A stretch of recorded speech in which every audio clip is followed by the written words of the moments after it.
अध्याय 3 भारतीय संविधान। 1 भारतीय संविधान के विकास का संक्षिप्त इतिहास। 1757 ईस्वी की प्लासी की लड़ाई और 1764 ईस्वी के बक्सर के युद्ध को अंग्रेजों द्वारा जीत लिए जाने के बाद बंगाल पर ब्रिटिश ईस्ट इंडिया कंपनी ने शासन का शिकंजा कसा। इसी शासन को अपने अनुकूल बनाए रखने के लिए अंग्रेजों ने समय समय पर कई एक्ट पारित किए, जो भारतीय संविधान के विकास की सीढ़ियां बनी। वो निम्न है: 1773 ईस्वी का रेगुलेटिंग एक्ट। इस एक्ट के अंतर्गत कलकत्ता प्रेसिडेंसी में एक ऐसी सरकार स्थापित की गई जिसमें गवर्नर जनरल और उसकी परिषद के 4 सदस्य थे, जो अपनी सत्ता के उपयोग संयुक्त रूप से करते थे। इसकी मुख्य बातें इस प्रकार हैं: 1 कंपनी के शासन पर संसदीय नियंत्रण स्थापित किया गया। 2 बंगाल के गवर्नर को तीनों प्रेसिडेंसियों का गवर्नर जनरल नियुक्त किया गया। 3 कलकत्ता में एक सुप्रीम कोर्ट की स्थापना की गई। 1784 ईस्वी का पिट्स इंडिया एक्ट। इस एक्ट के द्वारा दोहरे प्रशासन का प्रारंभ हुआ। 1 कोर्ट ऑफ डायरेक्टर्स व्यापारिक मामलों के लिए, 2 बोर्ड ऑफ कंट्रोलर राजनीतिक मामलों के लिए। 1793 ईस्वी का चार्टर अधिनियम। इसके द्वारा नियंत्रण बोर्ड के सदस्यों तथा कर्मचारियों के वेतन आदि को भारतीय राजस्व में से देने की व्यवस्था की गई। 1813 ईस्वी का चार्टर अधिनियम। इसके द्वारा 1 कंपनी के अधिकार पत्र को 20 वर्षों के लिए बढ़ा दिया गया। 2 कंपनी के भारत के साथ व्यापार करने के एकाधिकार को छीन लिया गया, किंतु उसे चीन के साथ व्यापार एवं पूर्वी देशों के साथ चाय के व्यापार के संबंध में 20 वर्षों के लिए एकाधिकार प्राप्त रहा। 3 कुछ सीमाओं के अधीन सभी ब्रिटिश नागरिकों के लिए भारत के साथ व्यापार खोल दिया गया। 1833 ईस्वी का चार्टर अधिनियम। 1 इसके द्वारा कंपनी के व्यापारिक अधिकार पूर्णतः समाप्त कर दिए गए। 2 अब कंपनी का कार्य ब्रिटिश सरकार की ओर से मात्र भारत का शासन करना रह गया। 3 बंगाल के गवर्नर जनरल को भारत का गवर्नर जनरल कहा जाने लगा। 4 भारतीय कानूनों का वर्गीकरण किया गया तथा इस कार्य के लिए विधि आयोग की नियुक्ति की व्यवस्था की गई। 1853 ईस्वी का चार्टर अधिनियम। इस अधिनियम के द्वारा सेवाओं में नामजदगी का सिद्धांत समाप्त कर कंपनी के महत्वपूर्ण पदों को प्रतियोगी परीक्षाओं के आधार पर भरने की व्यवस्था की गई। 1858 ईस्वी का चार्टर अधिनियम। 1 भारत का शासन कंपनी से लेकर ब्रिटिश क्राउन के हाथों में सौंपा गया। 2 भारत में मंत्री पद की व्यवस्था की गई। 3 15 सदस्यों की भारत परिषद का सृजन हुआ। 4 भारतीय मामलों पर ब्रिटिश संसद का सीधा नियंत्रण स्थापित किया गया। 1861 ईस्वी का भारत शासन अधिनियम। 1 गवर्नर जनरल की कार्यकारिणी परिषद का विस्तार किया गया। 2 विभागीय प्रणाली का प्रारंभ हुआ। 3 गवर्नर जनरल को पहली बार अध्यादेश जारी करने की शक्ति प्रदान की गई।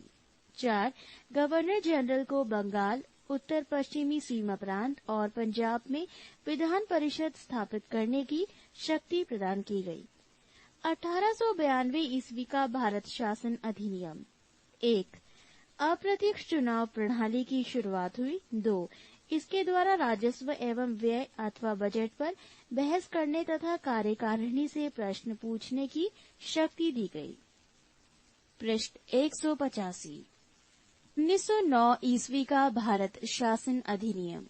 मार्ले मिंटो सुधार। 1 पहली बार मुस्लिम समुदाय के लिए पृथक प्रतिनिधित्व का उपबंध किया गया। 2 भारतीयों को भारत सचिव एवं गवर्नर जनरल की कार्यकारिणी परिषदों में नियुक्ति की गई। 3 केंद्रीय और प्रांतीय विधान परिषदों को पहली बार बजट पर वाद विवाद करने, सार्वजनिक हित के विषयों पर प्रस्ताव पेश करने, पूरक प्रश्न पूछने और मत देने का अधिकार मिला।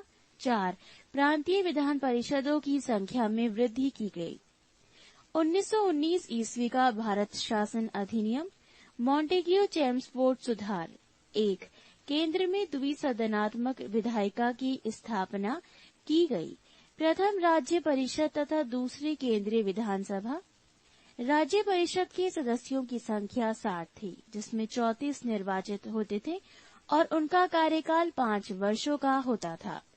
केंद्रीय विधानसभा के सदस्यों की संख्या 145 थी, जिनमें 104 निर्वाचित तथा 41 मनोनीत होते थे। इनका कार्यकाल 3 वर्षों का था। दोनों सदनों के अधिकार समान थे। इनमें सिर्फ एक अंतर था कि बजट पर स्वीकृति प्रदान करने का अधिकार निचले सदन को था। 2.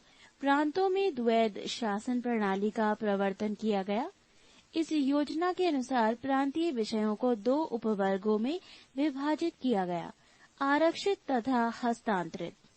आरक्षित विषय थे वित्त, भूमिकर, अकाल सहायता, न्याय, पुलिस, पेंशन, आपराधिक जातियां, क्रिमिनल ट्राइब्स, छापाखाना, समाचार पत्र, सिंचाई, जलमार्ग, खान, कारखाना, बिजली, गैस, बॉयलर, श्रमिक कल्याण, औद्योगिक विवाद, मोटर गाड़ियां, छोटे बंदरगाह और सार्वजनिक सेवाएं आदि। हस्तांतरित विषय। 1. शिक्षा, पुस्तकालय, संग्रहालय, स्थानीय स्वायत्त शासन, चिकित्सा सहायता। 2. सार्वजनिक निर्माण विभाग, आबकारी उद्योग, तौल या माप, सार्वजनिक मनोरंजन पर नियंत्रण, धार्मिक तथा अग्रहार दान आदि। 3. आरक्षित विषय का प्रशासन गवर्नर अपनी कार्यकारी परिषद के माध्यम से करता था, जबकि हस्तांतरित विषय का गवर्नर प्रशासन प्रांतीय विधानमंडल के प्रति उत्तरदायी भारतीय मंत्रियों के द्वारा किया जाता था। 4.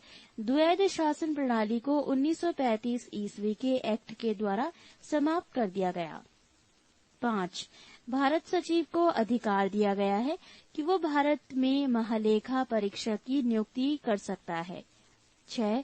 इस अधिनियम ने भारत में एक लोक सेवा आयोग के गठन का प्रावधान किया। 1935 ईस्वी का भारत शासन अधिनियम। 1935 ईस्वी के अधिनियम में 451 धाराएं और 15 परिशिष्ट थे। इस अधिनियम की मुख्य विशेषताएं इस प्रकार हैं। 1. अखिल भारतीय संघ। ये संघ 11 ब्रिटिश प्रांतों, 6 चीफ कमिश्नर के क्षेत्रों और उन देशी रियासतों से मिलकर बनना था जो स्वेच्छा से संघ में सम्मिलित हों। प्रांतों के लिए संघ में सम्मिलित होना अनिवार्य था, किंतु देशी रियासतों के लिए ये ऐच्छिक था। देशी रियासतें संघ में सम्मिलित नहीं हुई और प्रस्तावित संघ की स्थापना संबंधी घोषणा पत्र जारी करने का अवसर ही नहीं आया। 2. प्रांतीय स्वायत्तता। इस अधिनियम के द्वारा प्रांतों में द्वैध शासन व्यवस्था का अंत कर उन्हें एक स्वतंत्र और स्वशासित संवैधानिक आधार प्रदान किया गया। 3. केंद्र में द्वैध शासन की स्थापना। कुछ संघीय विषयों, सुरक्षा, वैदेशिक संबंध, धार्मिक मामले को गवर्नर जनरल के हाथों में सुरक्षित रखा गया। अन्य संघीय विषयों की व्यवस्था के लिए गवर्नर जनरल को सहायता एवं परामर्श देने हेतु मंत्रिमंडल की व्यवस्था की गई, जो मंत्रिमंडल व्यवस्थापिका के प्रति उत्तरदायी था। 4. संघीय न्यायालय की व्यवस्था। इसका अधिकार क्षेत्र प्रांतों तथा रियासतों तक विस्तृत था। इस न्यायालय में एक मुख्य न्यायाधीश तथा 2 अन्य न्यायाधीशों की व्यवस्था की गई। न्यायालय से संबंधित अंतिम शक्ति प्रिवी काउंसिल लंदन को प्राप्त थी। पृष्ठ 186। 5. ब्रिटिश संसद की सर्वोच्चता। इस अधिनियम में किसी भी प्रकार के परिवर्तन का अधिकार ब्रिटिश संसद के पास था। प्रांतीय विधानमंडल और संघीय व्यवस्थापिका इसमें किसी प्रकार का परिवर्तन नहीं कर सकते थे। 6. भारत परिषद का अंत। इस अधिनियम के द्वारा भारत परिषद का अंत कर दिया गया। 7. सांप्रदायिक निर्वाचन पद्धति का विस्तार। संघीय तथा प्रांतीय व्यवस्थापिकाओं में विभिन्न संप्रदायों को प्रतिनिधित्व देने के लिए सांप्रदायिक निर्वाचन पद्धति को जारी रखा गया और उसका विस्तार आंग्ल भारतीयों, भारतीय ईसाइयों, यूरोपियनों और हरिजनों के लिए भी किया गया। 8. इस अधिनियम में प्रस्तावना का अभाव था। 9. इसके द्वारा बर्मा को भारत से अलग कर दिया गया।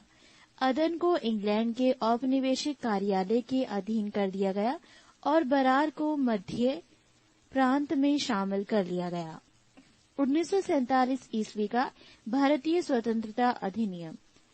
ब्रिटिश संसद में 4 जुलाई 1947 ईस्वी को भारतीय स्वतंत्रता अधिनियम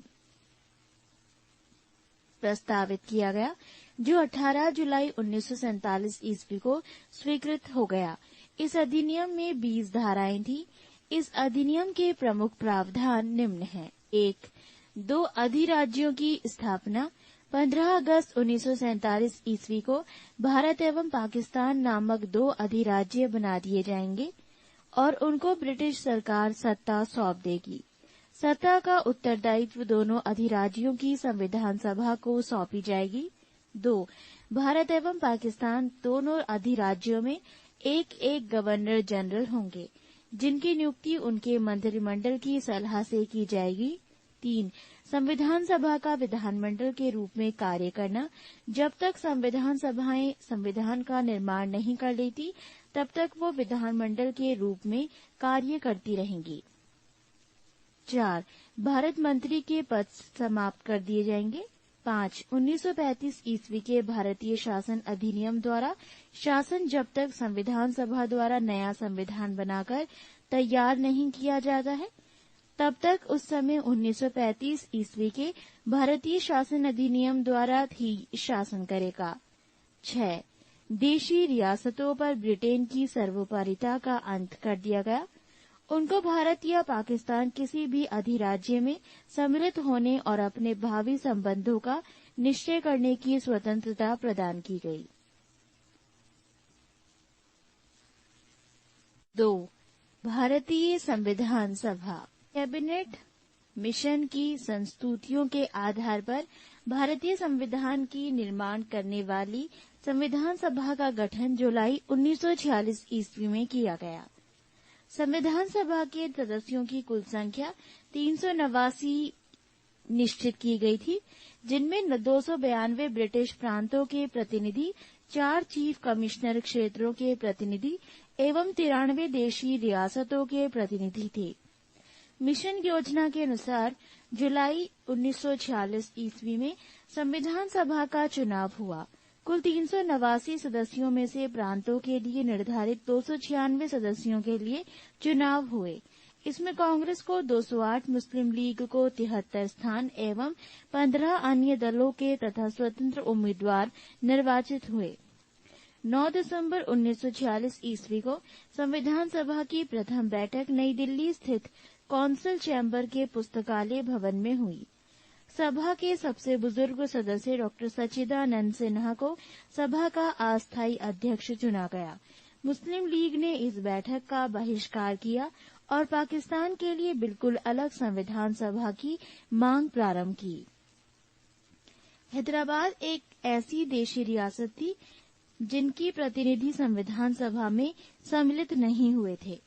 प्रांतों या देशी रियासतों को उनकी जनसंख्या के अनुपात में संविधान सभा में प्रतिनिधित्व दिया गया था।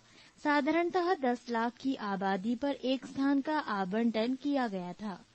प्रांतों का प्रतिनिधित्व मुख्यतः 3 प्रमुख समुदायों की जनसंख्या के आधार पर विभाजित किया गया था। ये समुदाय थे मुस्लिम, सिख एवं साधारण। पृष्ठ 187। संविधान सभा में ब्रिटिश प्रांतों के 296 प्रतिनिधियों का विभाजन सांप्रदायिक आधार पर किया गया। 213 सामान्य, 79 मुसलमान तथा 4 सिख। संविधान सभा के सदस्यों में अनुसूचित जनजाति के सदस्यों की संख्या 33 थी। संविधान सभा में महिला सदस्यों की संख्या 12 थी। 11 दिसंबर 1946 ईस्वी को डॉक्टर राजेंद्र प्रसाद संविधान सभा के स्थायी अध्यक्ष निर्वाचित हुए। संविधान सभा की कार्यवाही 13 दिसंबर 1946 ईस्वी को जवाहरलाल नेहरू द्वारा पेश किए गए उद्देश्य प्रस्ताव के साथ प्रारंभ हुई। 22 जनवरी 1947 ईस्वी को उद्देश्य प्रस्ताव की स्वीकृति के बाद संविधान सभा ने संविधान निर्माण हेतु अनेक समितियां नियुक्त की। इनमें प्रमुख थी वार्ता समिति, संघ संविधान समिति, प्रांतीय संविधान समिति, संघ शक्ति समिति और प्रारूप समिति। B.N. राव द्वारा तैयार किए गए संविधान के प्रारूप पर विचार विमर्श करने के लिए संविधान सभा द्वारा 29 अगस्त 1947 ईस्वी को एक संकल्प पारित करके प्रारूप समिति का गठन किया गया तथा इसके अध्यक्ष के रूप में डॉक्टर भीमराव अंबेडकर को चुना गया। प्रारूप समिति के सदस्यों की संख्या 7 थी, जो इस प्रकार है: 1. डॉक्टर भीमराव अंबेडकर अध्यक्ष, 2. N Gopalaswami Ayyangar, 3. Alladi Krishnaswami Ayyar, 4. Kanhaiyalal Maneklal Munshi, 5. Syed Mohammad Saadulla, 6. N Madhavrao B.L. Mitra के स्थान पर, 7. D.P. खेतान। 1948 ईस्वी में इनकी मृत्यु के बाद T.T. कृष्णामाचारी को सदस्य बनाया गया। संविधान सभा में अंबेडकर का निर्वाचन पश्चिम बंगाल से हुआ था। 3 जून 1947 ईस्वी की योजना के अनुसार देश का बंटवारा हो जाने पर भारतीय संविधान सभा की कुल सदस्य संख्या 324 नियुक्त की गई,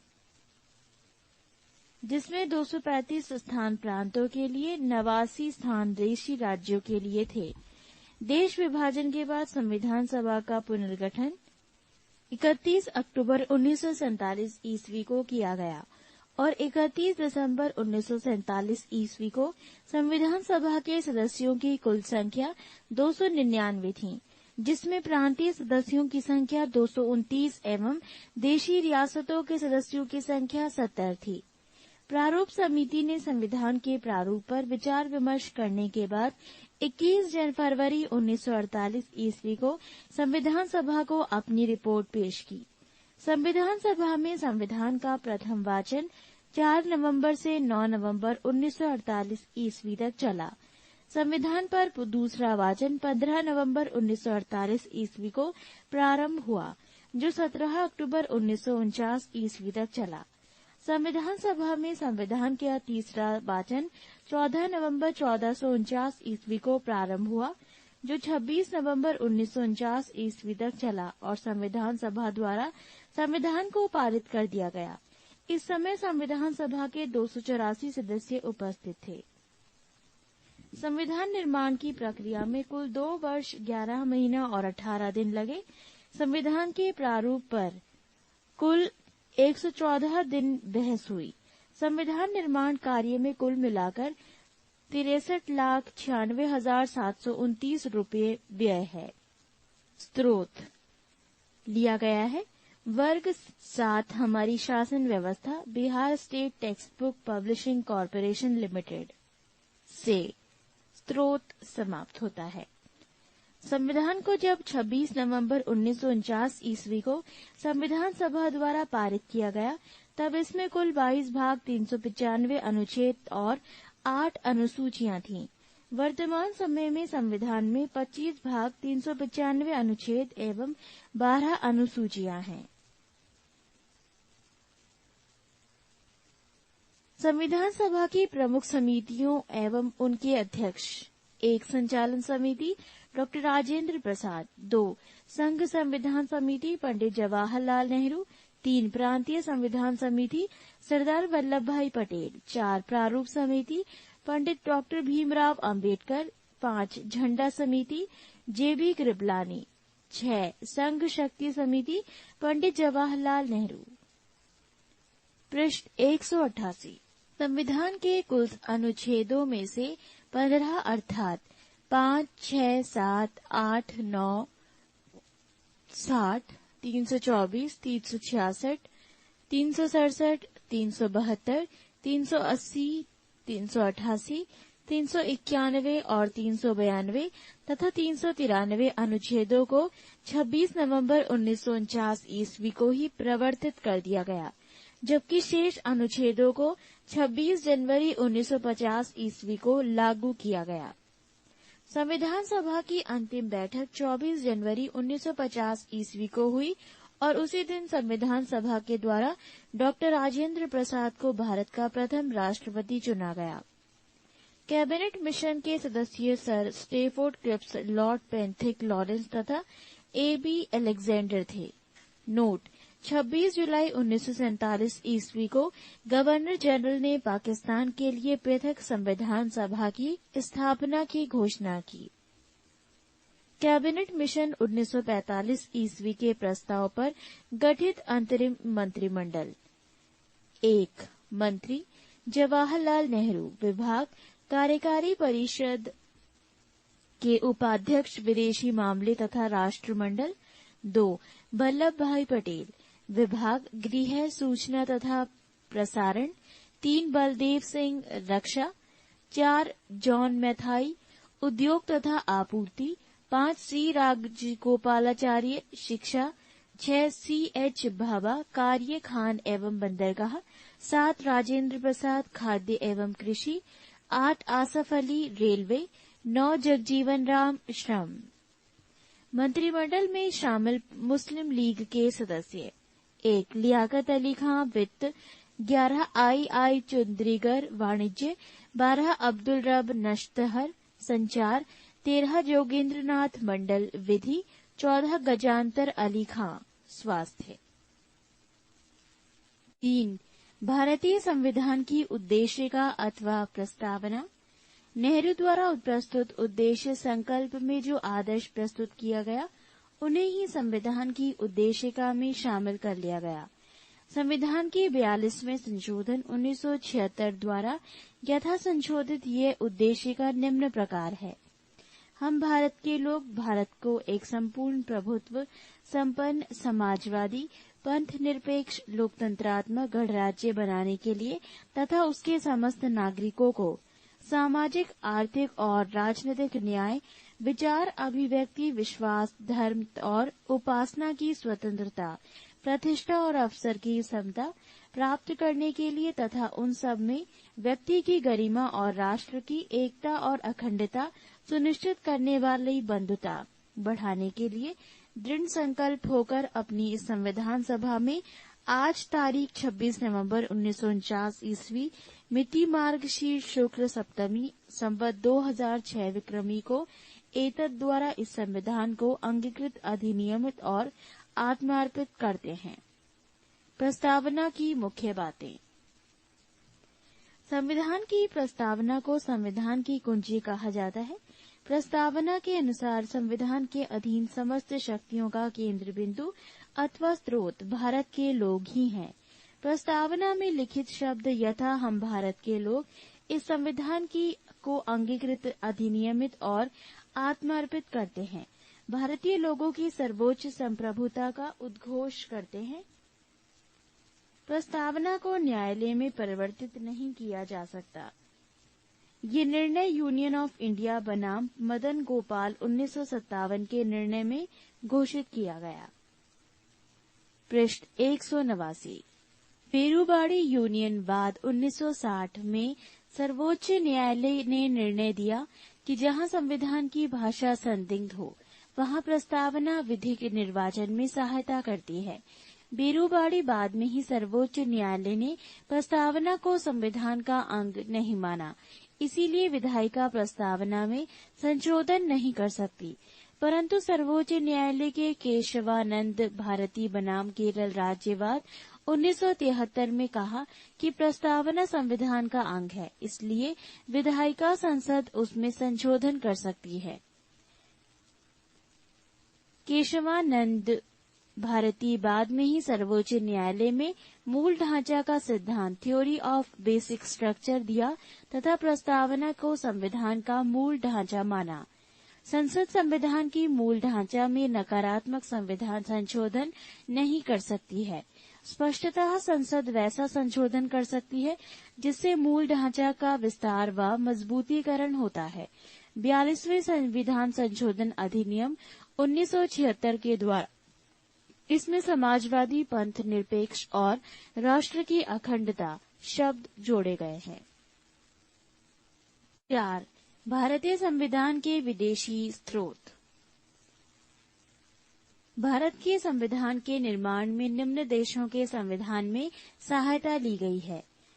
1. संयुक्त राज्य अमेरिका। मौलिक अधिकार, न्यायिक पुनरावलोकन, संविधान की सर्वोच्चता, न्यायपालिका की सर्वोच्चता, निर्वाचित राष्ट्रपति एवं उस पर महाभियोग, उपराष्ट्रपति, उच्चतम एवं उच्च न्यायालयों के न्यायाधीशों को हटाने की विधि एवं वित्तीय आपात। 2. ब्रिटेन। संसदात्मक शासन प्रणाली, एकल नागरिकता एवं विधि निर्माण प्रक्रिया। 3. आयरलैंड। नीति निर्देशक सिद्धांत, राष्ट्रपति के निर्वाचक मंडल की व्यवस्था, राष्ट्रपति द्वारा राज्यसभा में साहित्य, कला, विज्ञान तथा समाज सेवा इत्यादि के क्षेत्र में ख्याति प्राप्त व्यक्तियों का मनोनयन। 4. ऑस्ट्रेलिया। प्रस्तावना की भाषा, समवर्ती सूची का प्रावधान, केंद्र एवं राज्य के बीच संबंध तथा शक्तियों का विभाजन, संसदीय विशेष अधिकार। 5. जर्मनी। आपातकाल के प्रवर्तन के दौरान राष्ट्रपति को मौलिक अधिकार संबंधी शक्तियां। 6. कनाडा। संघात्मक विशेषताएं, अवशिष्ट शक्तियां, केंद्र के पास राज्यपाल की नियुक्ति विषयक प्रक्रिया। 7. दक्षिण अफ्रीका। संविधान संशोधन की प्रक्रिया का प्रावधान। 8. रूस। मौलिक कर्तव्यों का प्रावधान। 9. जापान। विधि द्वारा स्थापित प्रक्रिया।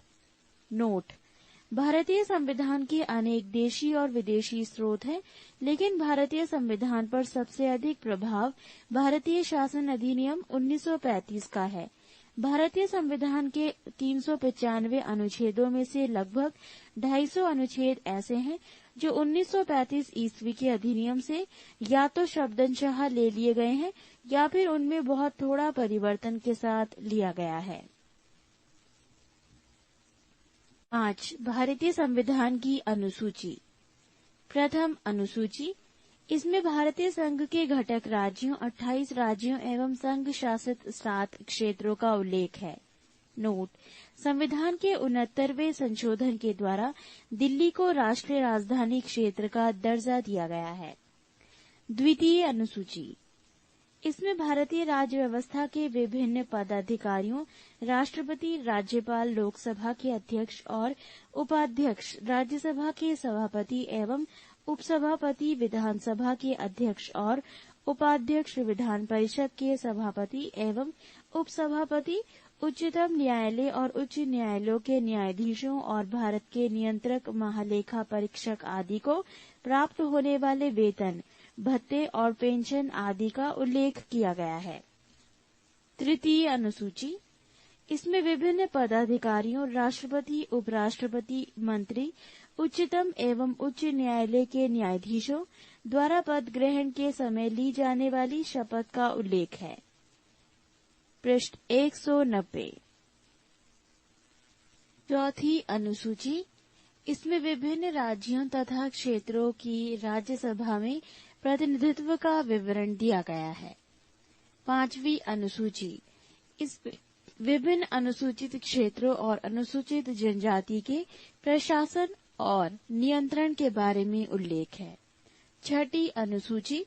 इसमें असम, मेघालय, त्रिपुरा और मिजोरम राज्यों के जनजातीय क्षेत्रों के प्रशासन के बारे में प्रावधान है। सातवीं अनुसूची। इसमें केंद्र एवं राज्यों के बीच शक्तियों के बंटवारे के बारे में दिया गया है। इसके अंतर्गत 3 सूचियां हैं: संघ सूची, राज्य सूची और समवर्ती सूची। 1. संघ सूची। इस सूची में दिए गए विषय पर केंद्र सरकार कानून बनाती है। संविधान के लागू होने के समय इसमें 97 विषय थे। वर्तमान समय में इसमें 98 विषय हैं। 2. राज्य सूची। इस सूची में दिए गए विषय पर राज्य सरकार कानून बनाती है। राष्ट्रीय हित से संबंधित होने पर केंद्र सरकार भी कानून बना सकती है। संविधान के लागू होने के समय इसके अंतर्गत 66 विषय थे। वर्तमान समय में इसमें 62 विषय हैं। 3. समवर्ती सूची।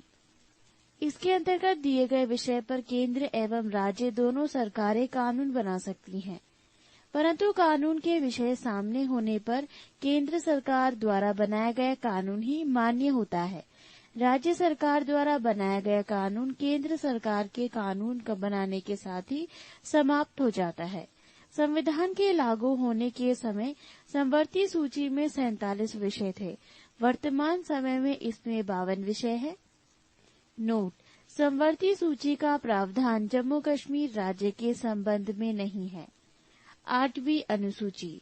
इसमें भारत की 42 भाषाओं का उल्लेख किया गया है। मूल रूप से 8वीं अनुसूची में 14 भाषाएं थी। 1967 में सिंधी को और 1992 ईस्वी में कोंकणी, मणिपुरी तथा नेपाली को 8वीं अनुसूची में शामिल किया गया। 2004 में मैथिली, संथाली, डोगरी एवं बोडो को 8वीं अनुसूची में शामिल किया गया। 9वीं अनुसूची। नवी संविधान में ये अनुसूची प्रथम संविधान संशोधन अधिनियम 1951 के द्वारा जोड़ी गई। इसके अंतर्गत राज्य द्वारा संपत्ति के अधिग्रहण की विधियों का उल्लेख किया गया है। इस अनुसूची में सम्मिलित विषयों को न्यायालय में चुनौती नहीं दी जा सकती है। वर्तमान में इस अनुसूची में 284 अधिनियम हैं। नोट: अब तक ये मान्यता थी कि संविधान की 9वीं अनुसूची में सम्मिलित कानूनों की न्यायिक समीक्षा नहीं की जा सकती। 11 जनवरी 2007 के संविधान पीठ के एक निर्णय द्वारा ये स्थापित किया गया है कि 9वीं अनुसूची में सम्मिलित किसी भी कानून को इस आधार पर चुनौती दी जा सकती है कि वो मौलिक अधिकारों का उल्लंघन करता है तथा उच्चतम न्यायालय इन कानूनों की समीक्षा कर सकता है। 10वीं अनुसूची। ये संविधान में 52वें संशोधन 1985 के द्वारा जोड़ी गई है। इसमें दल बदल में से संबंधित प्रावधानों का उल्लेख है। 11वीं अनुसूची। ये अनुसूची संविधान में 73वें संवैधानिक संशोधन 1993 के द्वारा जोड़ी गई है। इसमें पंचायती राज संस्थाओं को कार्य करने के लिए 29 विषय प्रदान किए गए हैं। 12वीं अनुसूची। ये अनुसूची संविधान में 74वें संवैधानिक संशोधन 1993 के द्वारा जोड़ी गई है। इसमें शहरी क्षेत्र की स्थानीय स्वशासन संस्थाओं को कार्य करने के लिए 18 विषय प्रदान किए गए हैं। 7. देशी रियासतों का भारत में विलय।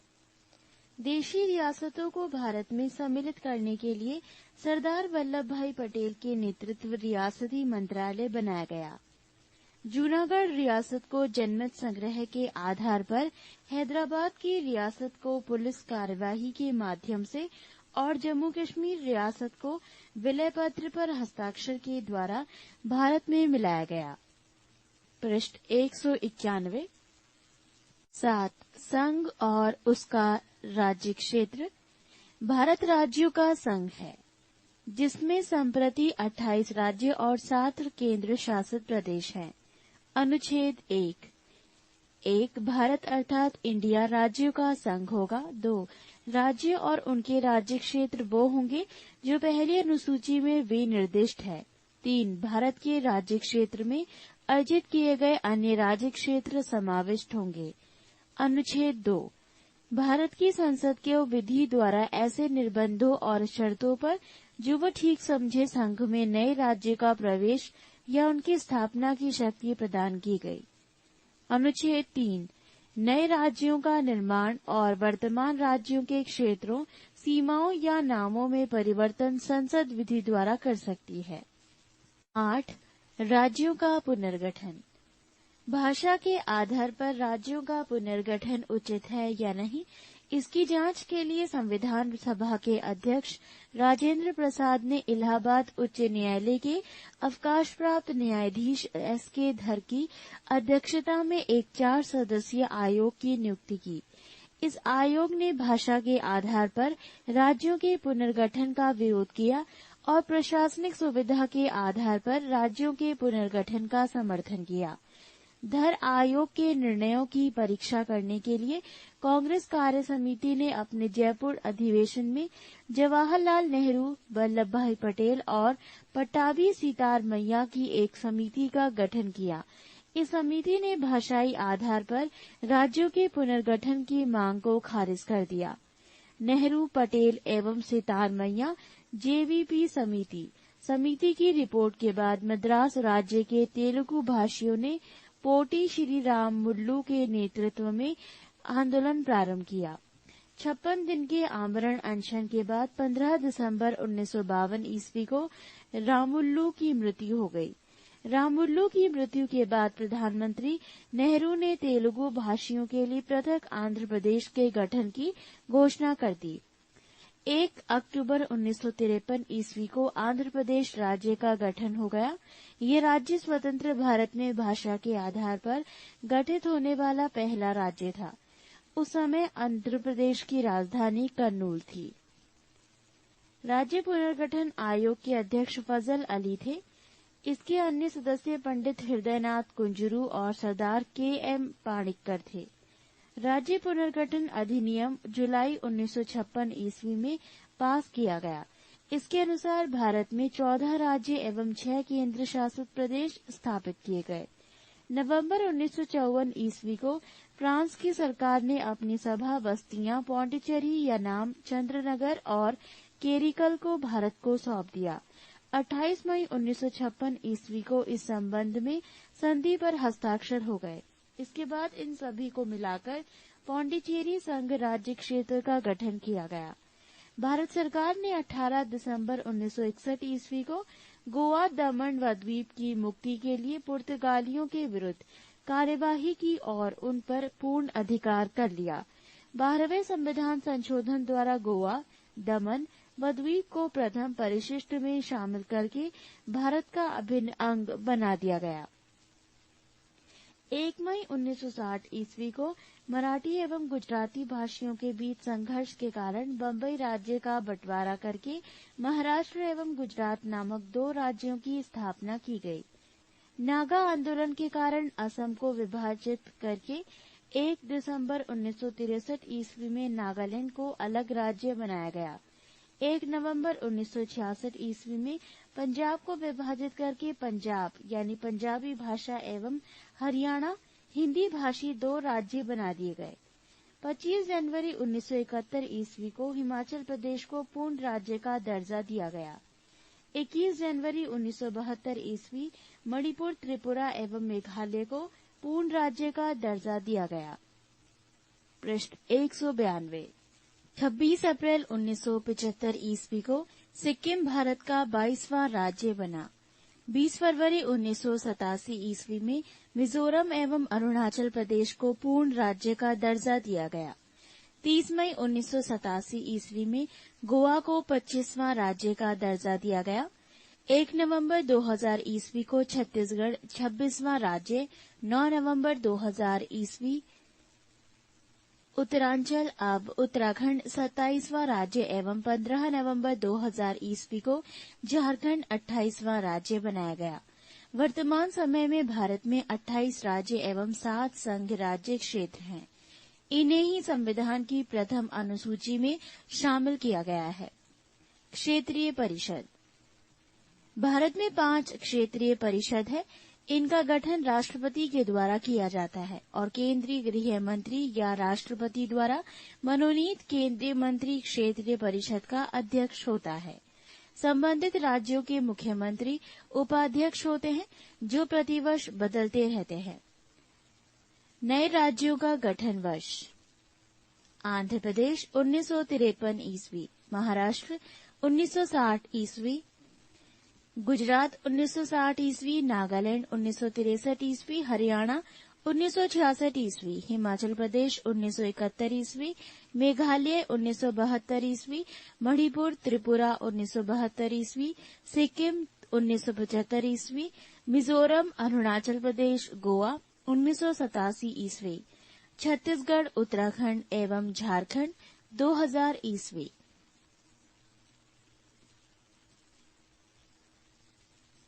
भारत में कुल 5 क्षेत्रीय परिषदों पर सम्मिलित राज्यों के नाम इस प्रकार हैं। 1. उत्तरी क्षेत्रीय परिषद पंजाब, हरियाणा, राजस्थान, जम्मू कश्मीर, हिमाचल प्रदेश तथा चंडीगढ़ एवं दिल्ली संघ राज्य क्षेत्र। 2.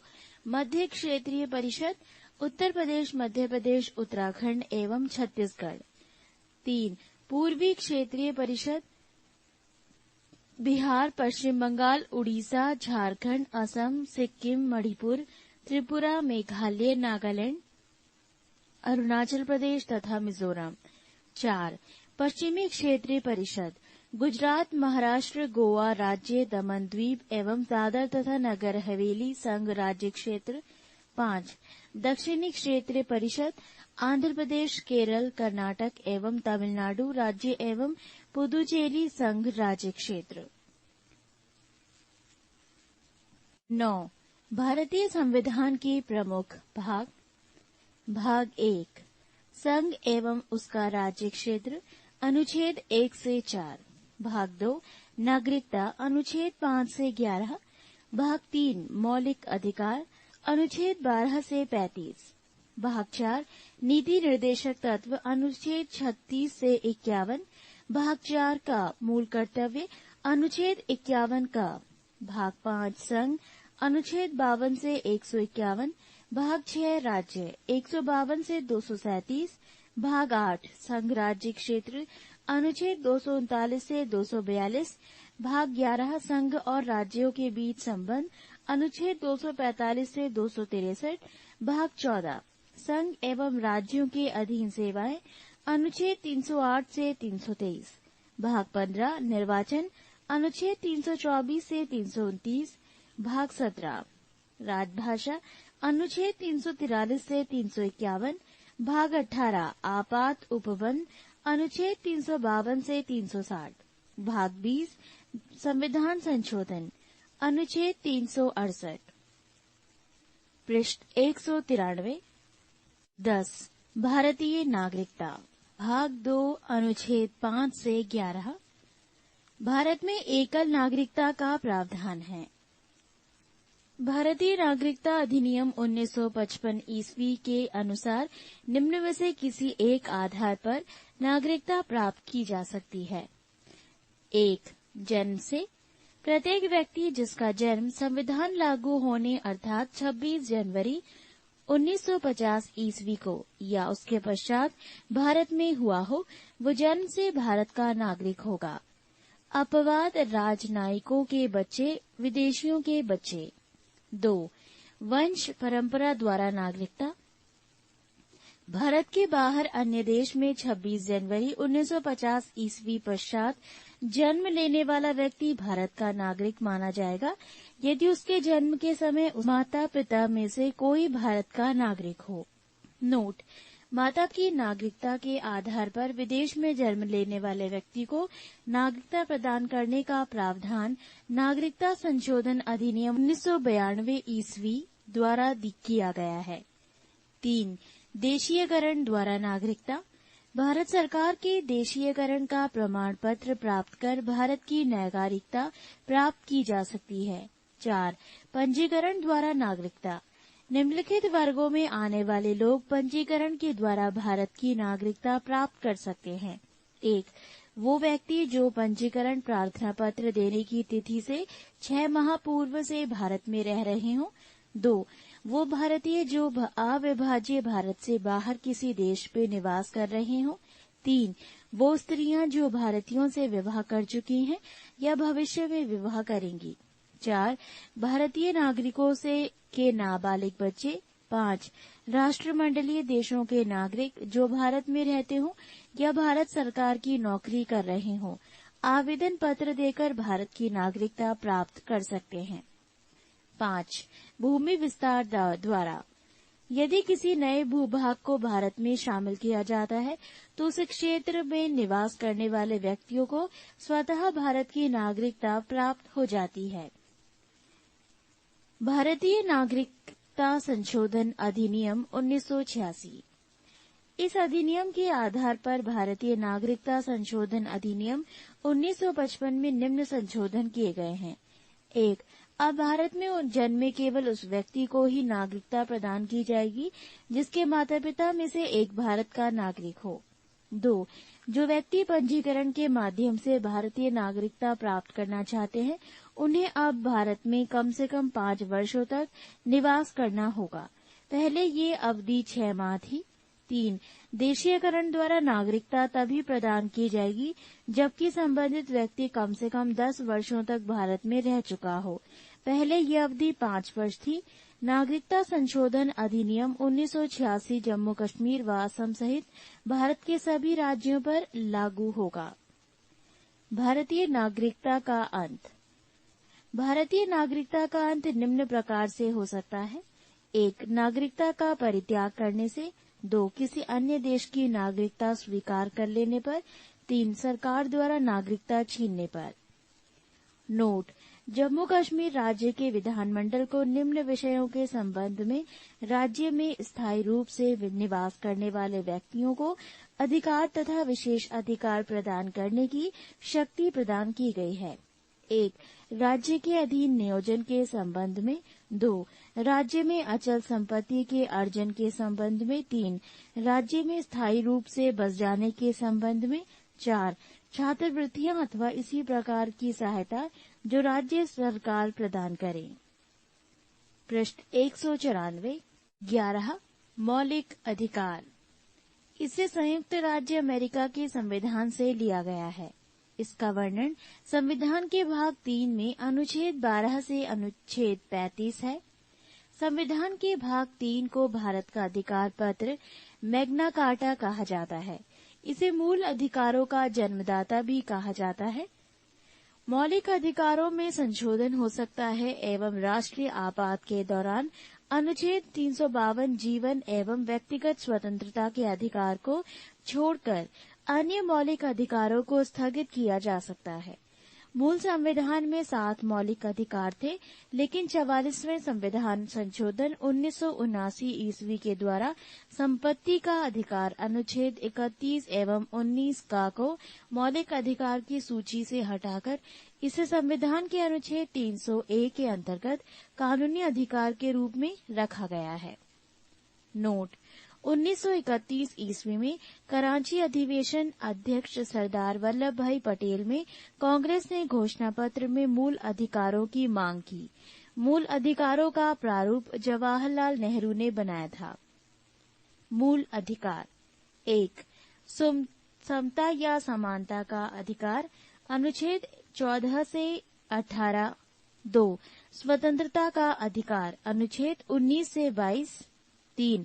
शोषण के विरुद्ध अधिकार अनुच्छेद 23 से 24। 4. धार्मिक स्वतंत्रता का अधिकार अनुच्छेद 25 से 28। 5. संस्कृति और शिक्षा संबंधी अधिकार अनुच्छेद 29 से 30। 6. संवैधानिक उपचारों का अधिकार अनुच्छेद 32।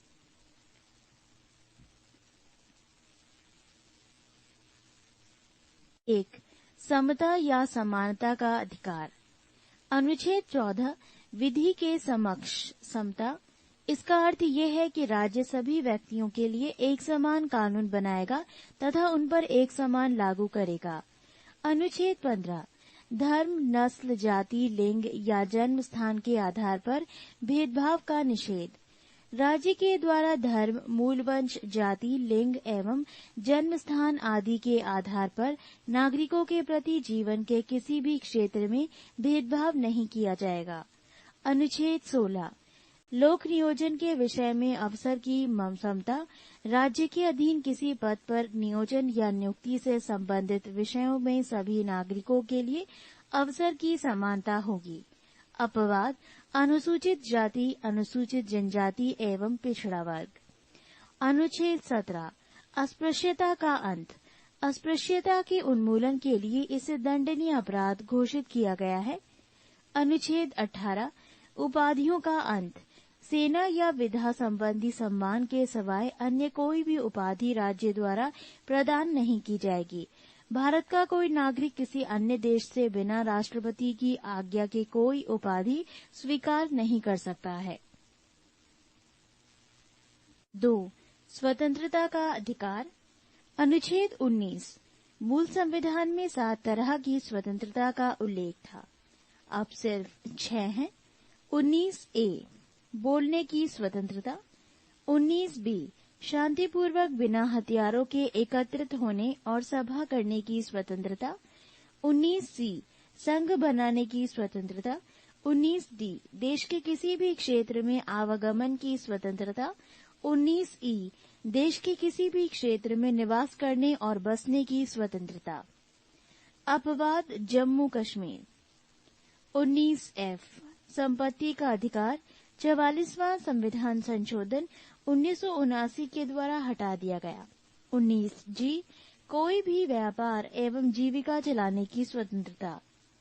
नोट, प्रेस की स्वतंत्रता का वर्णन अनुच्छेद 19A में ही है। पृष्ठ 195। अनुच्छेद 20 अपराधों के लिए दोष सिद्धि के संबंध में संरक्षण। इसके तहत 3 प्रकार की स्वतंत्रता का वर्णन है। 1. किसी भी व्यक्ति को एक अपराध के लिए सिर्फ एक बार सजा मिलेगी। 2. अपराध करने के समय जो कानून है उसी के तहत सजा मिलेगी, न कि पहले और बाद में बनने वाले कानून के तहत। 3. किसी भी व्यक्ति को स्वयं के विरुद्ध न्यायालय में गवाही देने के लिए बाध्य नहीं किया जाएगा। अनुच्छेद 21 प्राण एवं दैहिक स्वतंत्रता का संरक्षण। किसी भी व्यक्ति को विधि द्वारा संस्थापित प्रक्रिया के अतिरिक्त उसके जीवन और व्यक्तित्व स्वतंत्रता के अधिकार से वंचित नहीं किया जा सकता है। अनुच्छेद 21 का राज्य 6 से 14 वर्ष के आयु के समस्त बच्चों को ऐसे ढंग से जैसा कि राज्य विधि द्वारा अवधारित करे निःशुल्क तथा अनिवार्य शिक्षा उपलब्ध करेगा। 86वां संशोधन 2002 के द्वारा। अनुच्छेद 22 कुछ दशाओं में गिरफ्तारी और निरोध में संरक्षण। अगर किसी भी व्यक्ति को मनमाने ढंग से हिरासत में ले लिया गया हो तो उसे 3 प्रकार की स्वतंत्रता प्रदान की गई है। 1. हिरासत में लेने का कारण बताना होगा। 2. 24 घंटे के अंदर आने जाने के समय को छोड़कर उसे दंड अधिकारी के समक्ष पेश किया जाएगा। 3. उसे अपने पसंद के वकील से सलाह लेने का अधिकार होगा। निवारक विरोध। भारतीय संविधान के अनुच्छेद 22 के खंड 3, 4, 5 तथा 6 में तत्संबंधी प्रावधानों का उल्लेख है। निवारक विरोध कानून के अंतर्गत किसी व्यक्ति को अपराध करने के पूर्व ही गिरफ्तार किया जाता है। निवारक विरोध का उद्देश्य व्यक्ति को अपराध के लिए दंड देना नहीं, वरन उसे अपराध करने से रोकना है। वस्तुतः ये निवारक निरोध राज्य की सुरक्षा, लोक व्यवस्था बनाए रखने या भारत की सुरक्षा संबंधी कारणों से ही हो सकता है। जब किसी व्यक्ति को निवारक निरोध की किसी विधि के अधीन गिरफ्तार किया जाता है तब 1. सरकार ऐसे व्यक्ति को केवल 3 महीने तक अभिरक्षा में निरुद्ध कर सकती है। यदि गिरफ्तार व्यक्ति को 3 माह से अधिक समय के लिए निरुद्ध करना होता है तो इसके लिए सलाहकार बोर्ड का प्रतिवेदन प्राप्त करना पड़ता है। 2. इस प्रकार निरुद्ध व्यक्ति को यथाशीघ्र निरोध के आधार पर सूचित किए जाएंगे, किंतु जिन तथ्यों को निरस्त करना लोकहित के विरुद्ध समझा जाएगा उन्हें प्रकट करना आवश्यक नहीं है। 3. निरुद्ध व्यक्ति को निरोध आदर्श के विरुद्ध अभ्यावेदन करने के लिए शीघ्र अतिशीघ्र अवसर दिया जाना चाहिए। निवारक विरोध से संबंधित अब तक बनाई गई विधियां। 1. निवारक विरोध अधिनियम 1950। भारत की संसद ने 26 फरवरी 1950 को पहला निवारक निरोध अधिनियम पारित किया था। इसका उद्देश्य राष्ट्र विरोधी तत्वों को भारत की प्रतिरक्षा के प्रतिकूल कार्य से रोकना था। इसे 1 अप्रैल 1951 को समाप्त हो जाना था, किंतु समय समय पर इसका जीवन काल बढ़ाया जाता रहा। अंततः ये 31 दिसंबर 1931 को समाप्त हो गया था। 2. आंतरिक सुरक्षा व्यवस्था अधिनियम 1971 MISA। 44वें संवैधानिक संशोधन 1979 इसके प्रतिकूल था और इस कारण अप्रैल 1979 ईस्वी में ये समाप्त हो गया। 3. विदेशी मुद्रा संरक्षण व तस्करी निरोध अधिनियम 1974। पहले इसमें तस्करों के लिए नजरबंदी की अवधि 1 वर्ष थी, जिसे 13 जुलाई 1984 ईस्वी को एक अध्यादेश के द्वारा बढ़ाकर 2 वर्ष कर दिया गया है। 4. राष्ट्रीय सुरक्षा कानून 1980 जम्मू कश्मीर के अतिरिक्त अन्य सभी राज्यों में लागू किया गया। 5. आतंकवादी एवं विध्वंसकारी गतिविधियां निरोधक कानून टाडा निवारक विरोध व्यवस्था के अंतर्गत अब तक जो कानून बने उनमें से ये सबसे अधिक प्रभावी और सर्वाधिक कठोर कानून था। 23 मई 1995 ईस्वी को इसे समाप्त कर दिया गया। पृष्ठ 196। 6. POTO prevention of terrorism ordinance 2001 इसे 25 अक्टूबर 2001 ईस्वी को लागू किया गया। पोटो टाडा का ही एक रूप है। इसके अंतर्गत कुल 23 आतंकवादी गुटों को प्रतिबंधित किया गया है। आतंकवादी और आतंकवादियों से संबंधित सूचना को छिपाने वालों को भी दंडित करने का प्रावधान किया गया है। पुलिस शक के आधार पर किसी को भी गिरफ्तार कर सकती है, किंतु बिना आरोप पत्र के 3 माह से अधिक हिरासत में नहीं रख सकती। पोटा के अंतर्गत गिरफ्तार व्यक्ति हाई कोर्ट या सुप्रीम कोर्ट में अपील कर सकती है, लेकिन ये अपील भी गिरफ्तारी के 3 माह बाद ही हो सकती है। पोटो 28 मार्च 2002 को अधिनियम बनने के बाद पोटा प्रिवेंशन ऑफ टेररिज्म एक्ट हो गया। 21 सितंबर 2004 को इसको अध्यादेश के द्वारा समाप्त कर दिया गया।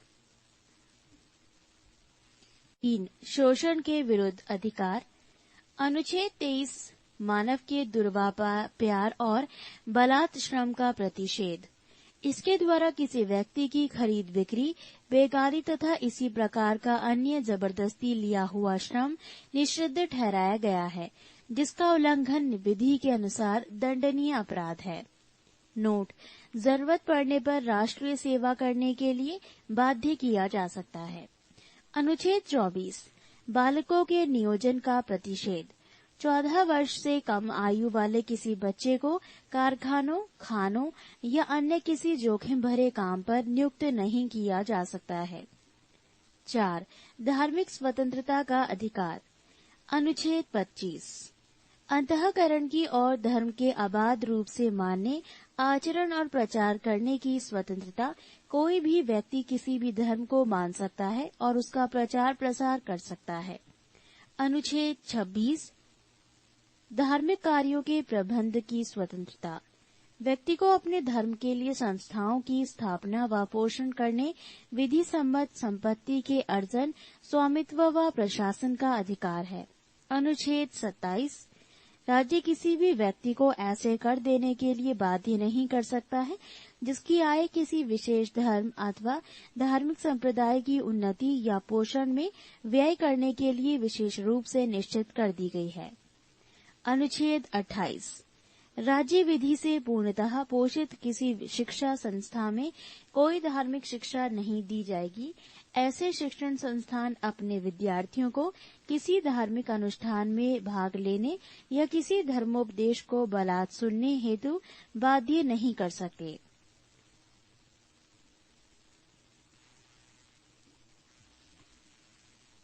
आज संस्कृति एवं शिक्षा संबंधी अधिकार। अनुच्छेद 29 अल्पसंख्यक वर्गों के हितों का संरक्षण। कोई भी अल्पसंख्यक वर्ग अपनी भाषा, लिपि और संस्कृति को सुरक्षित रख सकता है और केवल भाषा, जाति, धर्म और संस्कृति के आधार पर उसे किसी भी सरकारी शैक्षिक संस्था में प्रवेश से नहीं रोका पाएगा। अनुच्छेद 30 शिक्षा संस्थाओं की स्थापना और प्रशासन करने का अल्पसंख्यक वर्गों का अधिकार। कोई भी अल्पसंख्यक वर्ग अपनी पसंद का शैक्षणिक संस्था चला सकता है और सरकार उसे अनुदान देने में किसी भी तरह की भेदभाव नहीं करेगी। 6. सार्वभौमिक उपचारों का अधिकार। संवैधानिक उपचारों के अधिकार को डॉक्टर भीमराव अंबेडकर ने संविधान की आत्मा कहा है। अनुच्छेद 32 इसके अंतर्गत मौलिक अधिकारों को प्रवर्तित कराने के लिए समुचित कार्यवाहियों द्वारा उच्चतम न्यायालय में आवेदन करने का अधिकार प्रदान किया गया है। इस संदर्भ में सर्वोच्च न्यायालय को 5 तरह के रिट निकालने की शक्ति प्रदान की गई है, जो निम्न है: 1. बंदी प्रत्यक्षीकरण, हैबीज कॉर्पस, 2. परमादेश, मैंडामस, 3. प्रतिषेध लेख, प्रोहाइबिटेशन, 4. उत्प्रेषण, काचियोरारी, 5. अधिकार पृच्छा लेख, क्यो वारंटो। 1. बंदी प्रत्यक्षीकरण। ये उस व्यक्ति की प्रार्थना पर जारी किया जाता है जो ये समझता है कि उसे अवैध रूप से बंदी बनाया गया है। इसके द्वारा न्यायालय बंदीकरण करने वाले अधिकारी को आदेश देता है कि वो बंदी बनाए गए व्यक्ति को निश्चित स्थान और निश्चित समय के अंदर उपस्थित करे, जिससे न्यायालय बंदी बनाए जाने के कारणों पर विचार कर सके। पृष्ठ 197। 2. परमादेश। परमादेश का लेख उस समय जारी किया जाता है जब कोई पदाधिकारी अपने सार्वजनिक कर्तव्य का निर्वाह नहीं करता। इस प्रकार के आज्ञा पत्र के आधार पर पदाधिकारी को उसके कर्तव्य का पालन करने का आदेश जारी किया जाता है। 3. प्रतिषेध लेख। ये आज्ञा पत्र सर्वोच्च न्यायालय तथा उच्च न्यायालयों द्वारा निम्न न्यायालयों तथा अर्ध न्यायिक न्यायाधिकरणों को जारी करते हुए आदेश दिया जाता है कि इस मामले में अपने यहाँ कार्यवाही न करें, क्योंकि ये मामला उनके अधिकार क्षेत्र के बाहर है। 4. उत्प्रेषण। उसके द्वारा अधीनस्थ न्यायालयों की ये निर्देश दिया जाता है कि वो अपने पास लंबित मुकदमों के न्याय निर्णय के लिए उसे वरिष्ठ न्यायालय को भेजें। 5. अधिकार पृच्छा लेख। जब कोई व्यक्ति ऐसे पदाधिकारी के रूप में कार्य करने लगता है जिसके रूप में कार्य करने का उसे वैधानिक रूप से अधिकार नहीं है, तो न्यायालय अधिकार परीक्षा के आदेश के द्वारा उस व्यक्ति से पूछता है कि वो किस अधिकार से कार्य कर रहा है, और जब तक वो इस बात का संतोषजनक उत्तर नहीं देता, वो कार्य नहीं कर सकता है। मौलिक अधिकार में संशोधन। 1. गोलकनाथ बनाम पंजाब राज्य। 1967 ईस्वी के निर्णय से पूर्व दिए गए निर्णयों में ये निर्धारित किया गया था कि संविधान के किसी भी भाग में संशोधन किया जा सकता है, जिसमें अनुच्छेद 368 एवं मूल अधिकार को शामिल किया गया था। 2. सर्वोच्च न्यायालय ने गोलकनाथ बनाम पंजाब राज्यवाद। 1967 ईस्वी के निर्णय में अनुच्छेद 368 में निर्धारित प्रक्रिया के माध्यम से मूल अधिकारों में संशोधन पर रोक लगा दी, अर्थात संसद मूल अधिकारों में संशोधन नहीं कर सकती है। 3. 24वें संविधान संशोधन 1971 ईस्वी द्वारा अनुच्छेद 13 और 368 में संशोधन किया गया तथा ये निर्धारित किया गया कि अनुच्छेद 368 में दी गई प्रक्रिया द्वारा मूल अधिकारों में संशोधन किया जा सकता है। 4. केशवानंद भारती बनाम केरल राज्यवाद के निर्णय में इस प्रकार के संशोधन को विधि मान्यता प्रदान की गई, अर्थात गोलकनाथ बनाम पंजाब राज्य के निर्णय को निरस्त कर दिया गया। 5. 42वें संविधान संशोधन 1976 ईस्वी द्वारा अनुच्छेद 368 में खंड 4 और 5 जोड़े गए तथा ये व्यवस्था की गई कि इस प्रकार किए गए संशोधन को किसी न्यायालय ने प्रश्नगत नहीं किया जा सकता है। 6. मिनर्वा मिल्स बनाम भारत संघ। 1980 ईस्वी के निर्णय के द्वारा ये निर्धारित किया गया कि संविधान के आधारभूत लक्षणों की रक्षा करने का अधिकार न्यायालय को है और न्यायालय इस आधार पर किसी भी संशोधन का पुनरावलोकन कर सकता है। इसके द्वारा 42वें संविधान संशोधन द्वारा की गई व्यवस्था को भी समाप्त कर दिया गया। 12. राज्य की नीति निर्देशक सिद्धांत। राज्य के नीति निर्देशक सिद्धांत का वर्णन संविधान का भाग 4 में अनुच्छेद 36 से 51 तक किया गया है। इसकी प्रेरणा आयरलैंड के संविधान से मिली है। इसे न्यायालय द्वारा लागू नहीं किया जा सकता, यानी इसे वैधानिक शक्ति प्राप्त नहीं है। राज्य की नीति निर्देशक सिद्धांत निम्न है। अनुच्छेद 38 राज्य लोक कल्याण की अभिवृद्धि के लिए सामाजिक व्यवस्था बनाएगा, जिससे नागरिक को सामाजिक, आर्थिक एवं राजनीतिक न्याय मिलेगा। अनुच्छेद 39 का समान न्याय और निःशुल्क विधिक सहायता, समान कार्य के लिए समान वेतन की व्यवस्था इसी में है। अनुच्छेद 39 का सार्वजनिक धन का स्वामित्व तथा नियंत्रण इस प्रकार करना ताकि सार्वजनिक हित का सर्वोत्तम साधन हो सके। पृष्ठ 198। अनुच्छेद 39 ग धन का समान वितरण। अनुच्छेद 40 ग्राम पंचायतों का संगठन। अनुच्छेद 41 कुछ दशाओं में काम, शिक्षा और लोक सहायता पाने का अधिकार। अनुच्छेद 42 काम की न्याय संगत और मानवोचित दशाओं का तथा प्रसूति सहायता का उपबंध। अनुच्छेद 43 कर्मकारों के लिए निर्वाचन मजदूरी एवं कुटीर उद्योगों को प्रोत्साहन। अनुच्छेद 44 नागरिकों के लिए एक समान सिविल संहिता। अनुच्छेद 46 अनुसूचित जातियों, अनुसूचित जनजातियों और अन्य दुर्बल वर्गों के शिक्षा और अर्थ संबंधी हितों की अभिवृद्धि। अनुच्छेद 47 पोषाहार स्तर, जीवन स्तर को ऊंचा करने तथा लोक स्वास्थ्य का सुधार करने का राज्य का कर्तव्य।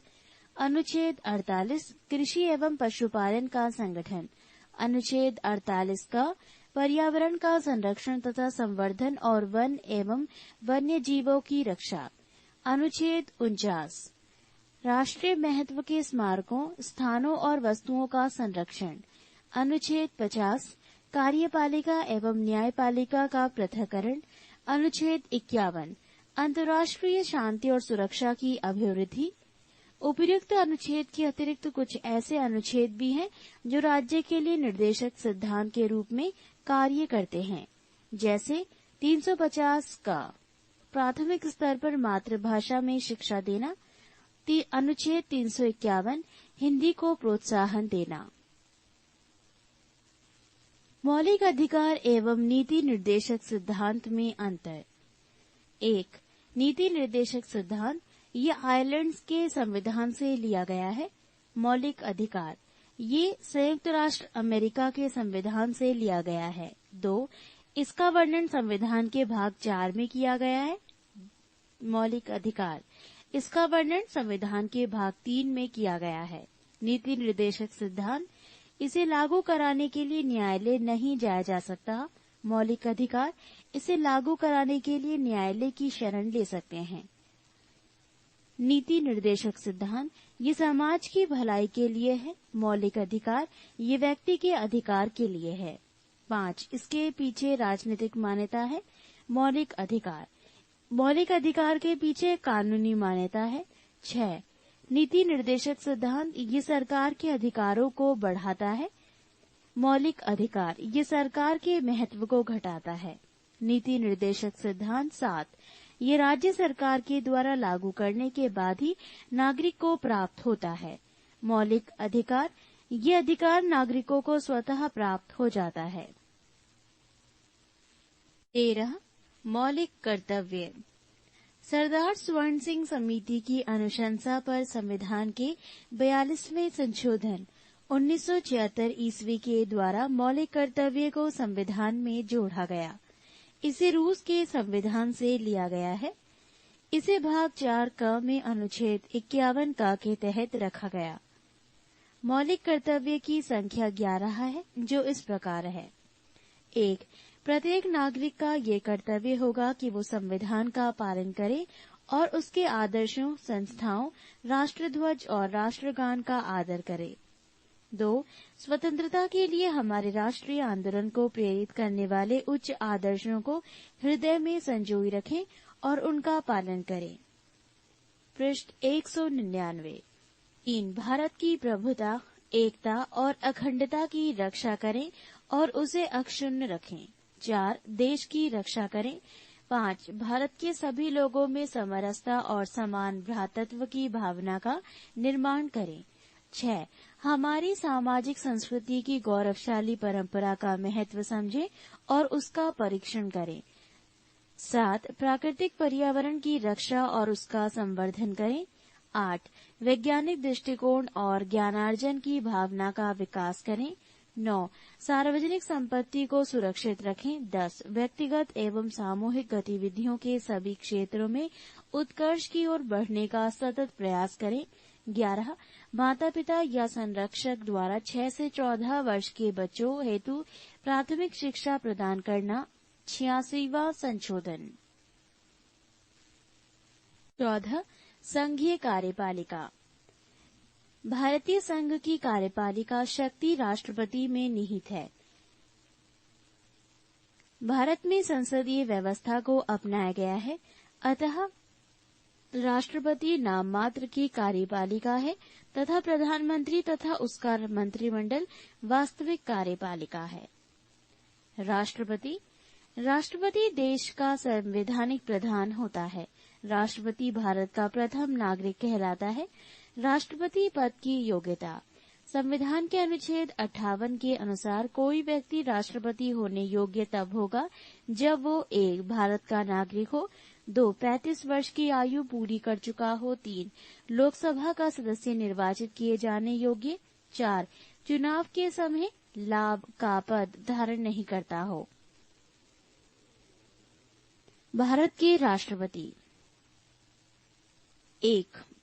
डॉक्टर राजेंद्र प्रसाद, कार्यकाल 26/1/1950 से 13/5/1962। 2. Doctor S. राधाकृष्णन, 13/5/1962 से 13/5/1967। 3. जाकिर हुसैन, 13/5/1967 से 3/5/69। 4. वी. गिरी, 24/8/1969 से 24/8/1974। 5. फर्रुखुद्दीन अली अहमद, 24/8/1974 से 11/2/1977। 6. नीलम संजीव रेड्डी, 25/7/1977 से 25/7/1982। 7.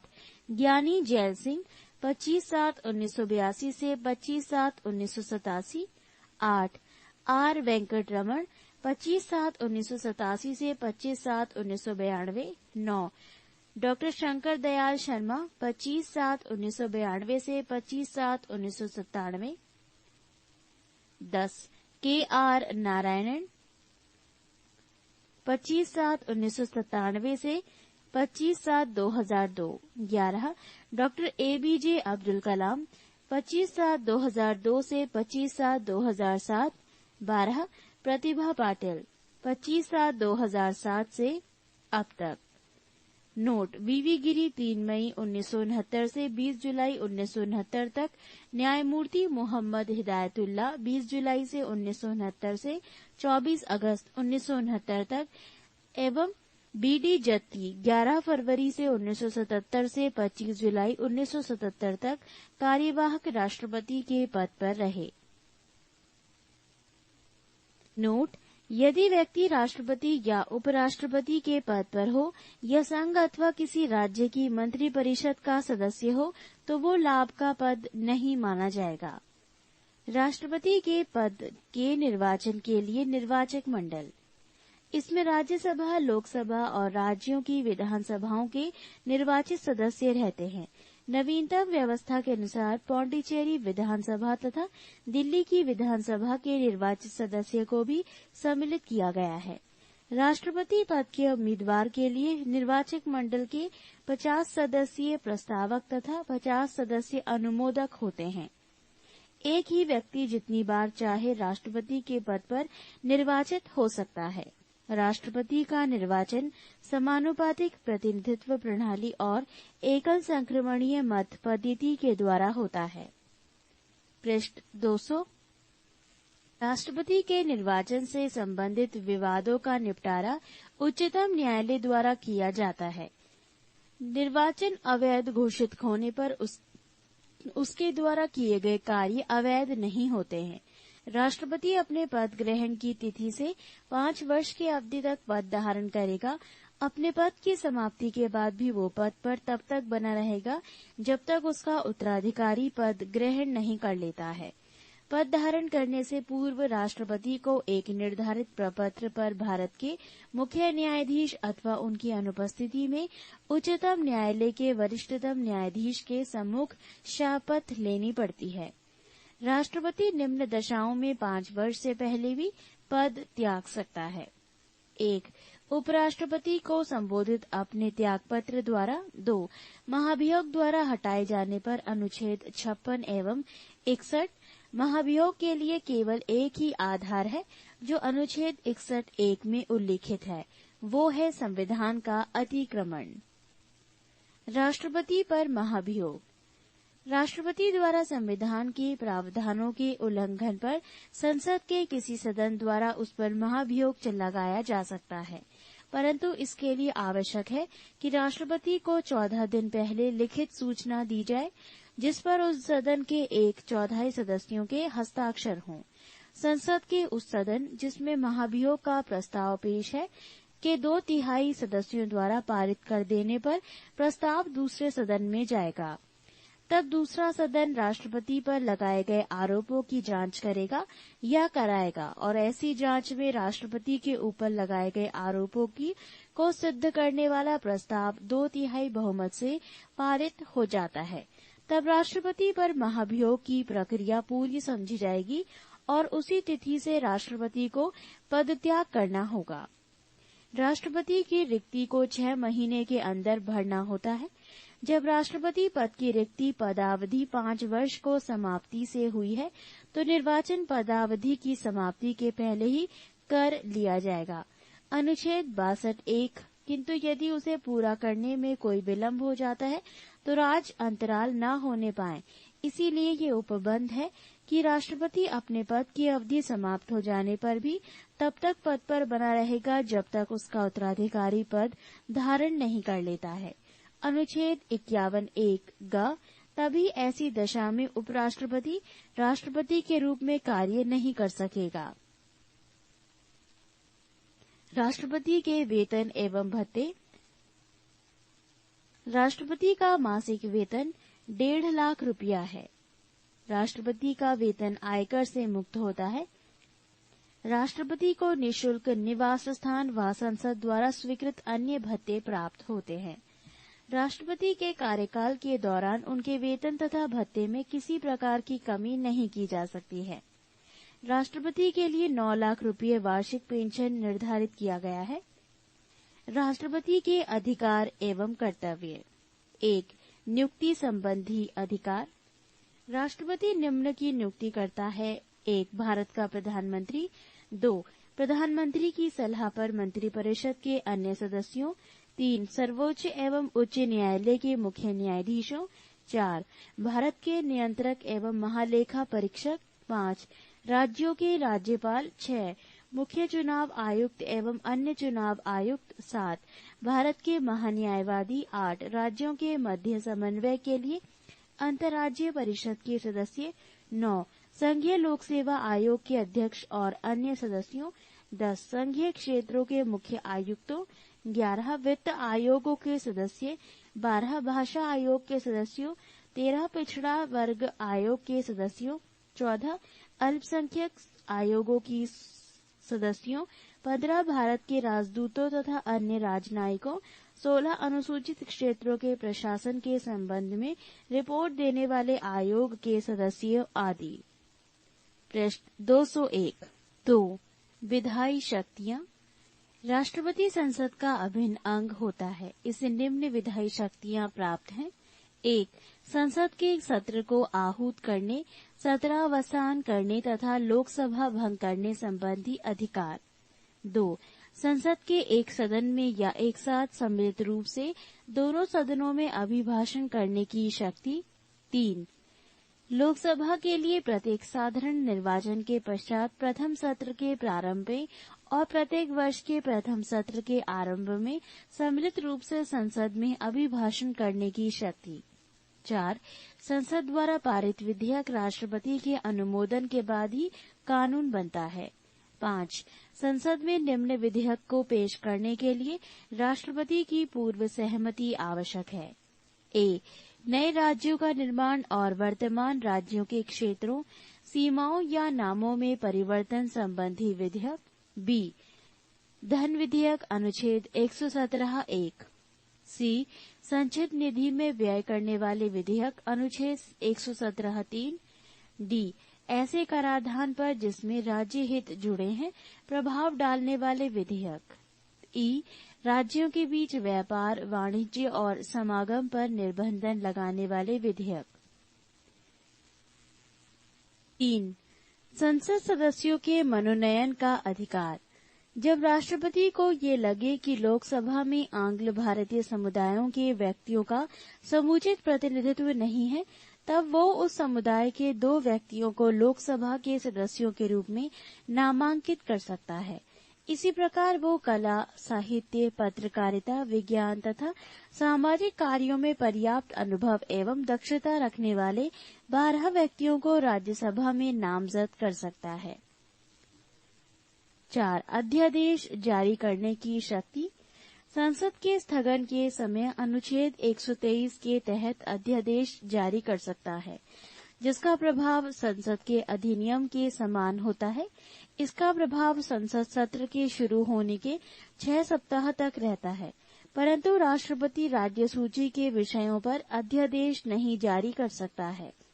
जब दोनों सदन सत्र में होते हैं तब राष्ट्रपति को ये शक्ति नहीं होती है। 5. सैनिक शक्ति। सैन्य बलों की सर्वोच्च शक्ति राष्ट्रपति में सन्निहित है, किंतु इसका प्रयोग विधि द्वारा नियमित होता है। 6. राजनीतिक शक्ति। दूसरे देशों के साथ कोई भी समझौता या संधि राष्ट्रपति के नाम से की जाती है। राष्ट्रपति विदेशों के लिए भारतीय राजदूतों की नियुक्ति करता है एवं भारत में विदेशों के राजदूतों की नियुक्ति का अनुमोदन करता है। 7. क्षमादान की शक्ति। संविधान के अनुच्छेद 72 के अंतर्गत राष्ट्रपति को किसी अपराध के लिए दोषी ठहराए गए किसी व्यक्ति के दंड को क्षमा करने, उसका प्रतिबिंबन, परिहार और लघुकरण की शक्ति प्राप्त है। 8. राष्ट्रपति की आपातकालीन शक्तियां। आपातकाल से संबंधित उपबंध भारतीय संविधान के भाग 18 के अनुच्छेद 352 से 360 के अंतर्गत मिलता है। मंत्रिपरिषद के परामर्श से राष्ट्रपति 3 प्रकार के आपात लागू कर सकता है। ए. युद्ध या बाह्य आक्रमण या सशस्त्र विद्रोह के कारण लगाया गया आपात, अनुच्छेद 352। बी. राज्यों में सांविधिक तंत्र के विफल होने से उत्पन्न आयात, अनुच्छेद 356 अर्थात राष्ट्रपति शासन। सी. वित्तीय आपात, अनुच्छेद 360 न्यूनतम अवधि 2 माह। 9. राष्ट्रपति किसी सार्वजनिक महत्व के प्रश्न पर उच्चतम न्यायालय से अनुच्छेद 143 के अधीन परामर्श ले सकता है, लेकिन वो ये परामर्श मानने के लिए बाध्य नहीं है। पृष्ठ 202। 10. राष्ट्रपति की किसी विधेयक पर अनुमति देने या न देने के निर्णय लेने की सीमा का अभाव होने के कारण राष्ट्रपति जेबी वीटो का प्रयोग कर सकता है, क्योंकि अनुच्छेद 111 केवल ये कहता है कि यदि राष्ट्रपति विधेयक लौटाना चाहता है तो विधेयक को उसे प्रस्तुत किए जाने के बाद यथाशीघ्र लौटा देगा। जेबी वीटो शक्ति का प्रयोग का उदाहरण है 1986 ईस्वी में संसद द्वारा पारित भारतीय डाकघर संशोधन विधेयक, जिस पर तत्कालीन राष्ट्रपति ज्ञानी जैल सिंह ने कोई निर्णय नहीं लिया। डॉक्टर राजेंद्र प्रसाद भारत के प्रथम राष्ट्रपति थे। वो लगातार 2 बार राष्ट्रपति निर्वाचित हुए। डॉक्टर एस राधाकृष्णन लगातार 2 बार उपराष्ट्रपति तथा 1 बार राष्ट्रपति रहे। केवल वीवी गिरी के निर्वाचन के समय दूसरे चक्र की मतगणना करनी पड़ी। केवल नीलम संजीव रेड्डी ऐसे राष्ट्रपति हुए जो 1 बार चुनाव में हार गए, फिर बाद में निर्विरोध राष्ट्रपति निर्वाचित हुए। भारत की प्रथम महिला राष्ट्रपति प्रतिभा देवी सिंह पाटिल है।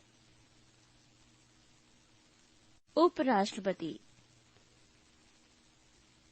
संविधान के अनुच्छेद 63 के अनुसार भारत का एक उपराष्ट्रपति होगा। कार्यकाल 5 वर्ष। संविधान में उपराष्ट्रपति से संबंधित प्रावधान अमेरिका के संविधान से ग्रहण किया गया है। भारत का उपराष्ट्रपति राज्यसभा का पदेन सभापति होता है। उपराष्ट्रपति राज्यसभा का सदस्य नहीं होता है, अतः इसे मतदान का अधिकार नहीं है। उपराष्ट्रपति किंतु सभापति के रूप में निर्णायक मत देने का अधिकार उसे प्राप्त है। योग्यता: कोई व्यक्ति उपराष्ट्रपति निर्वाचित होने के योग्य तभी होगा जब वो 1. भारत का नागरिक हो, 2. 35 वर्ष की आयु पूरी कर चुका हो, 3. राज्यसभा का सदस्य निर्वाचित होने के योग्य हो, 4. निर्वाचन के समय किसी प्रकार के लाभ के पद पर नहीं हो, 5. वो संसद के किसी सदन या राज्य के विधानमंडल के किसी सदन का सदस्य नहीं हो सकता, और यदि ऐसा व्यक्ति उपराष्ट्रपति निर्वाचित हो जाता है तो ये समझा जाएगा कि उसने उस सदन का अपना स्थान अपने पद ग्रहण की तारीख से रिक्त कर दिया है। उपराष्ट्रपति को अपना पद ग्रहण करने से पूर्व राष्ट्रपति अथवा उसके द्वारा नियुक्त किसी व्यक्ति के समक्ष शपथ लेनी पड़ती है। राष्ट्रपति के पद खाली रहने पर उपराष्ट्रपति राष्ट्रपति की हैसियत से कार्य करता है। उपराष्ट्रपति को राष्ट्रपति के रूप में कार्य करने की अधिकतम अवधि 6 महीने होती है। इसी दौरान राष्ट्रपति का चुनाव करा लेना अनिवार्य होता है। राष्ट्रपति के रूप में कार्य करते समय उपराष्ट्रपति राष्ट्रपति को मिलने वाली वेतन तथा सभी सुविधाओं का उपभोग करता है। भारत के उपराष्ट्रपति: 1. डॉक्टर एस राधाकृष्णन, कार्यकाल 1952 से 1962। 2. डॉक्टर जाकिर हुसैन, 1962 से 67। 3. वीवी गिरी, 1967 से 1969। 4. गोपाल स्वरूप पाठक, 1969 से 74। 5. बीडी जत्ती, 1974 से 1979। 6. न्यायमूर्ति मोहम्मद हिदायतुल्लाह, 1979 से 1984। 7. आर वेंकटरमण, 1984 से 1987। 8. डॉक्टर शंकर दयाल शर्मा, 1987 से 1992। 9. के आर नारायणन, 1992 से 1997। 10. कृष्णकांत, 1997 से 2002। 11. भैरव सिंह शेखावत, 2002 से 10/8/2007। 12. हामिद अंसारी, 11/8/2007 से अभी तक। पृष्ठ 203। प्रधानमंत्री एवं मंत्री परिषद। संविधान के अनुच्छेद 74 के अनुसार राष्ट्रपति को उसके कार्यों के संपादन व सलाह देने हेतु एक मंत्री परिषद होती है, जिसका प्रधान प्रधानमंत्री होता है। संविधान के अनुच्छेद 75 के अनुसार प्रधानमंत्री की नियुक्ति राष्ट्रपति करेगा और अन्य मंत्रियों की नियुक्ति राष्ट्रपति प्रधानमंत्री की सलाह पर करेगा। मंत्री परिषद का सदस्य बनने के लिए वैधानिक दृष्टि से यह आवश्यक है कि व्यक्ति संसद के किसी सदन का सदस्य हो। यदि व्यक्ति मंत्री बनते समय संसद सदस्य नहीं हो तो उसे 6 महीने के अंदर संसद सदस्य बनना अनिवार्य है, नहीं तो उसे अपना पद छोड़ना होगा। पद ग्रहण से पूर्व प्रधानमंत्री सहित प्रत्येक मंत्री को राष्ट्रपति के सामने पद और गोपनीयता की शपथ लेनी होती है। सभी मंत्रियों, राज्य मंत्रियों और उप मंत्रियों को निःशुल्क निवास स्थान तथा अन्य सुविधाएं प्राप्त होती हैं। मंत्री परिषद सामूहिक रूप से लोकसभा के प्रति उत्तरदायी होती है।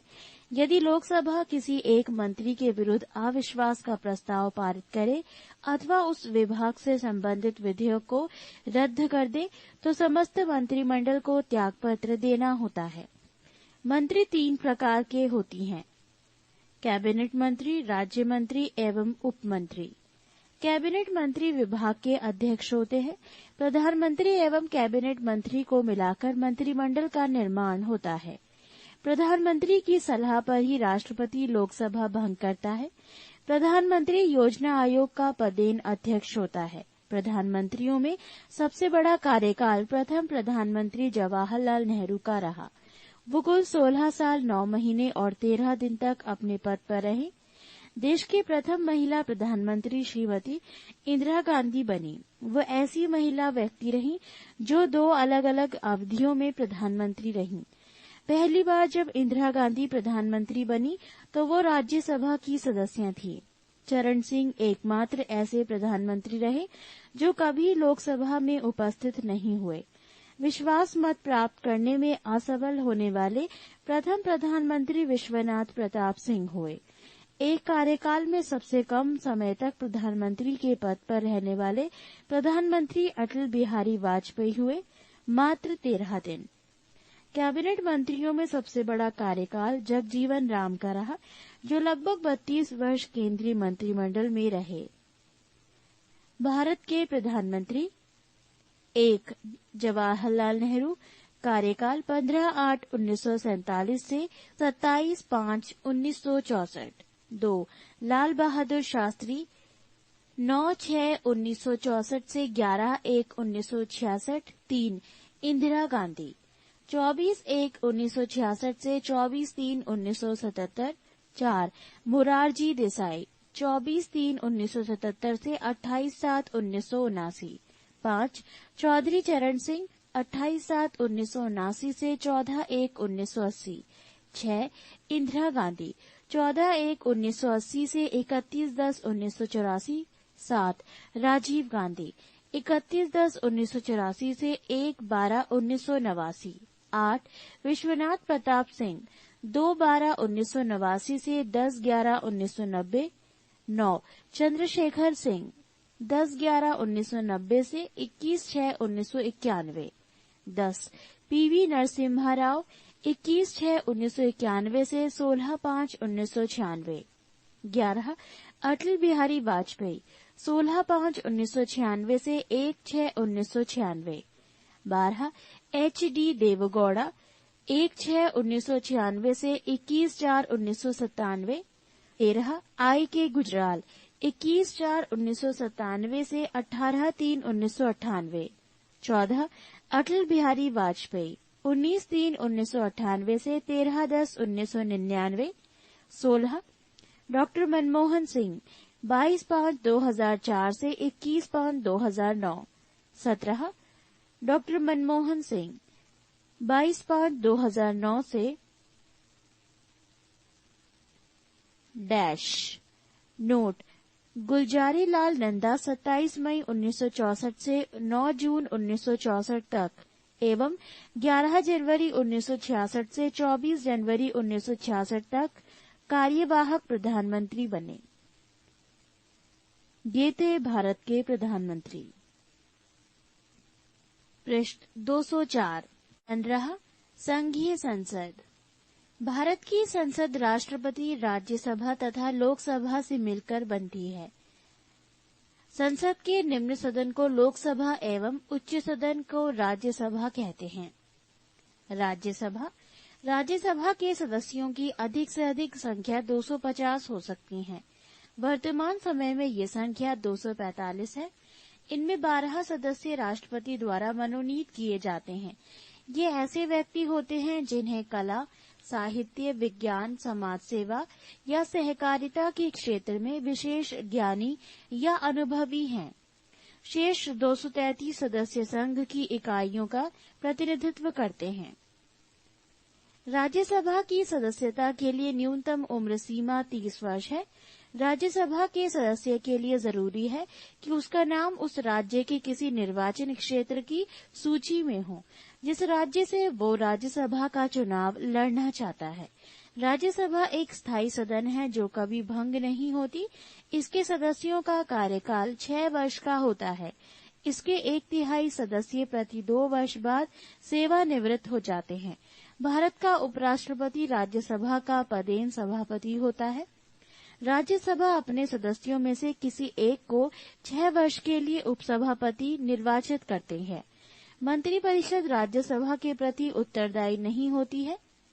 केवल राज्यसभा को राज्य सूची के किसी विषय को राज्यसभा में उपस्थित तथा मतदान देने वाले सदस्यों में कम से कम 2/3 सदस्यों द्वारा समर्पित संकल्प द्वारा राष्ट्रीय महत्व का घोषित करने का अधिकार है। अनुच्छेद 249। केवल राज्यसभा को राज्यसभा में उपस्थित तथा मतदान देने वाले सदस्यों के कम से कम 2/3 सदस्यों के बहुमत से अखिल भारतीय सेवाओं का सृजन का अधिकार है। अनुच्छेद 312। धन विधेयक के संबंध में राज्यसभा को केवल सिफारिशें करने का अधिकार है, जिसे मानने के लिए लोकसभा बाध्य नहीं है। इसके लिए राज्यसभा को 14 दिन का समय मिलता है। यदि इस समय में विधेयक वापस नहीं होता तो पारित समझा जाता है। राज्यसभा धन विधेयक को न अस्वीकार कर सकती है और न ही उसमें कोई संशोधन कर सकती है। राष्ट्रपति वर्ष में कम से कम 2 बार राज्यसभा का अधिवेशन आहूत करता है। राज्यसभा के एक सत्र की अंतिम बैठक तथा अगले सत्र की प्रथम बैठक के लिए नियत तिथि के बीच 6 माह से अधिक का अंतर नहीं होना चाहिए। राज्यसभा का पहली बार गठन 3 अप्रैल 1952 ईस्वी को किया गया था। इसकी पहली बैठक 13 मई 1952 को हुई थी। राज्यसभा में प्रतिनिधित्व नहीं है। अंडमान निकोबार, चंडीगढ़, दादर व नागर हवेली, दमन व दीव व लक्षद्वीप का। राज्यों एवं संघीय क्षेत्रों में राज्यसभा सदस्यों की संख्या।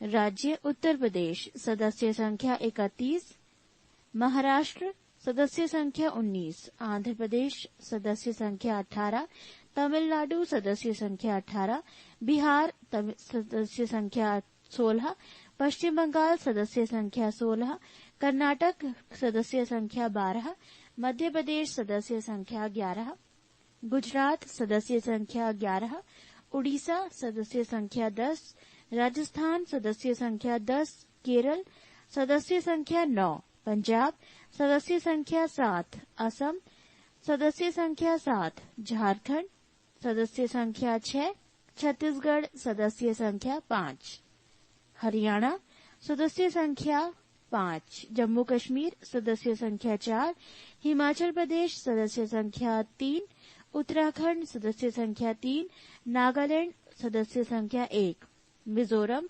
सदस्य संख्या 1, मेघालय सदस्य संख्या 1, मणिपुर सदस्य संख्या 1, त्रिपुरा 1, सिक्किम 1, अरुणाचल प्रदेश 1, गोवा 1। संघीय क्षेत्र दिल्ली 3, पुदुचेरी 1। राज्यसभा सदस्य जो प्रधानमंत्री बने। इंदिरा गांधी 1966 से 67, एच.डी. देवेगौड़ा 1996 से 97, आई.के. गुजराल 1997 से 98, डॉक्टर मनमोहन सिंह 2004 से ब्लैंक। राज्यसभा के प्रथम उपसभापति डॉक्टर एस.वी. कृष्णा मूर्ति राव। पृष्ठ 205। लोकसभा संसद का प्रथम या निम्न सदन है जिसका सभापतित्व करने के लिए एक अध्यक्ष होता है। लोकसभा अपनी पहली बैठक के पश्चात यथाशीघ्र अपने 2 सदस्यों को अध्यक्ष और उपाध्यक्ष के रूप में चुनती है। अनुच्छेद 93 मूल संविधान में लोकसभा की सदस्य संख्या 500 निश्चित की गई है। अभी इसके सदस्यों की अधिकतम सदस्य संख्या 552 हो सकती है। इनमें से अधिकतम 530 सदस्य राज्यों के निर्वाचन क्षेत्रों से व अधिकतम 20 सदस्य संघीय क्षेत्रों से निर्वाचित किए जा सकते हैं एवं राष्ट्रपति आंग्ल भारतीय वर्ग के अधिकतम 2 सदस्यों का मनोनयन कर सकते हैं। वर्तमान में लोकसभा की सदस्य संख्या 545 है। इन सदस्यों में 530 सदस्य 28 राज्यों से, 13 सदस्य 7 केंद्र शासित प्रदेशों से निर्वाचित होते हैं तथा 2 सदस्य आंग्ल भारतीय वर्ग के प्रतिनिधि के रूप में राष्ट्रपति द्वारा मनोनीत होते हैं।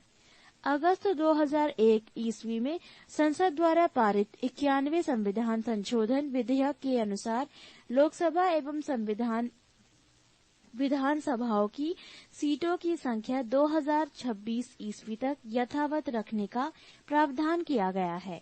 लोकसभा के सदस्यों का चुनाव गुप्त मतदान के द्वारा वयस्क मताधिकार 18 वर्ष के आधार पर होता है।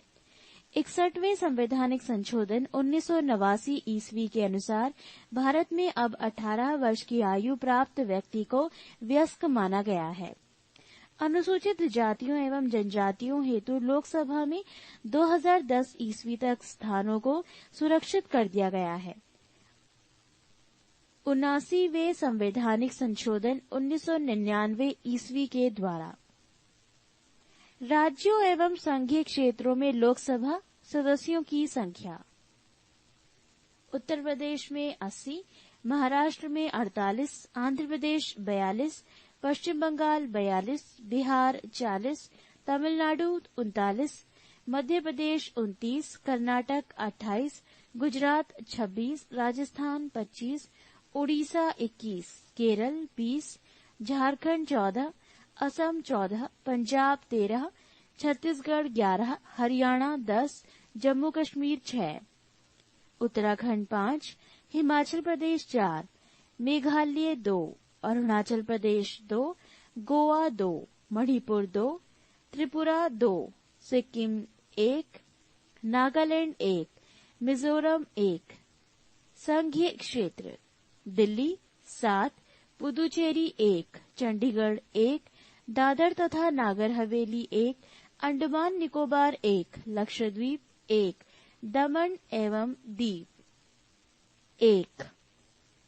लोकसभा की सदस्यता के लिए अनिवार्य योग्यताएं निम्न हैं। 1. वो व्यक्ति भारत का नागरिक हो। 2. उसकी आयु 25 वर्ष या इससे अधिक हो। 3. भारत सरकार अथवा किसी राज्य सरकार के अंतर्गत वो कोई लाभ के पद पर नहीं हो। 4. वो पागल तथा दिवालिया ना हो। लोकसभा का अधिकतम कार्यकाल सामान्यतः 5 वर्ष का होता है। मंत्रिपरिषद लोकसभा के प्रति सामूहिक रूप से उत्तरदायी होती है। अनुच्छेद 75(3) प्रधानमंत्री के परामर्श के आधार पर राष्ट्रपति के द्वारा लोकसभा को समय से पूर्व भी भंग किया जा सकता है। ऐसा अब तक 8 बार 1970 ईस्वी से 1977 ईस्वी, 1979 ईस्वी, 1984 ईस्वी, नवंबर 1989 ईस्वी, मार्च 1991 ईस्वी, दिसंबर 1997 ईस्वी तथा अप्रैल 1999 ईस्वी किया गया है।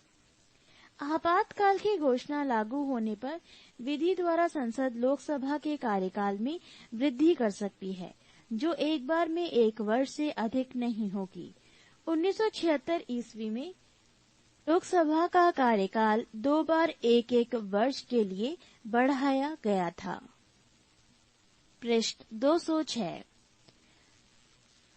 लोकसभा एवं राज्यसभा के अधिवेशन राष्ट्रपति के द्वारा ही बुलाए गए और स्थगित किए जाते हैं। लोकसभा की 2 बैठकों में 6 माह से अधिक का अंतर नहीं होना चाहिए।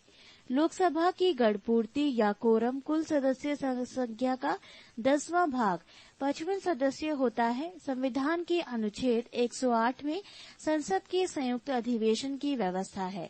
संयुक्त अधिवेशन राष्ट्रपति के द्वारा निम्न 3 स्थितियों में बुलाया जा सकता है।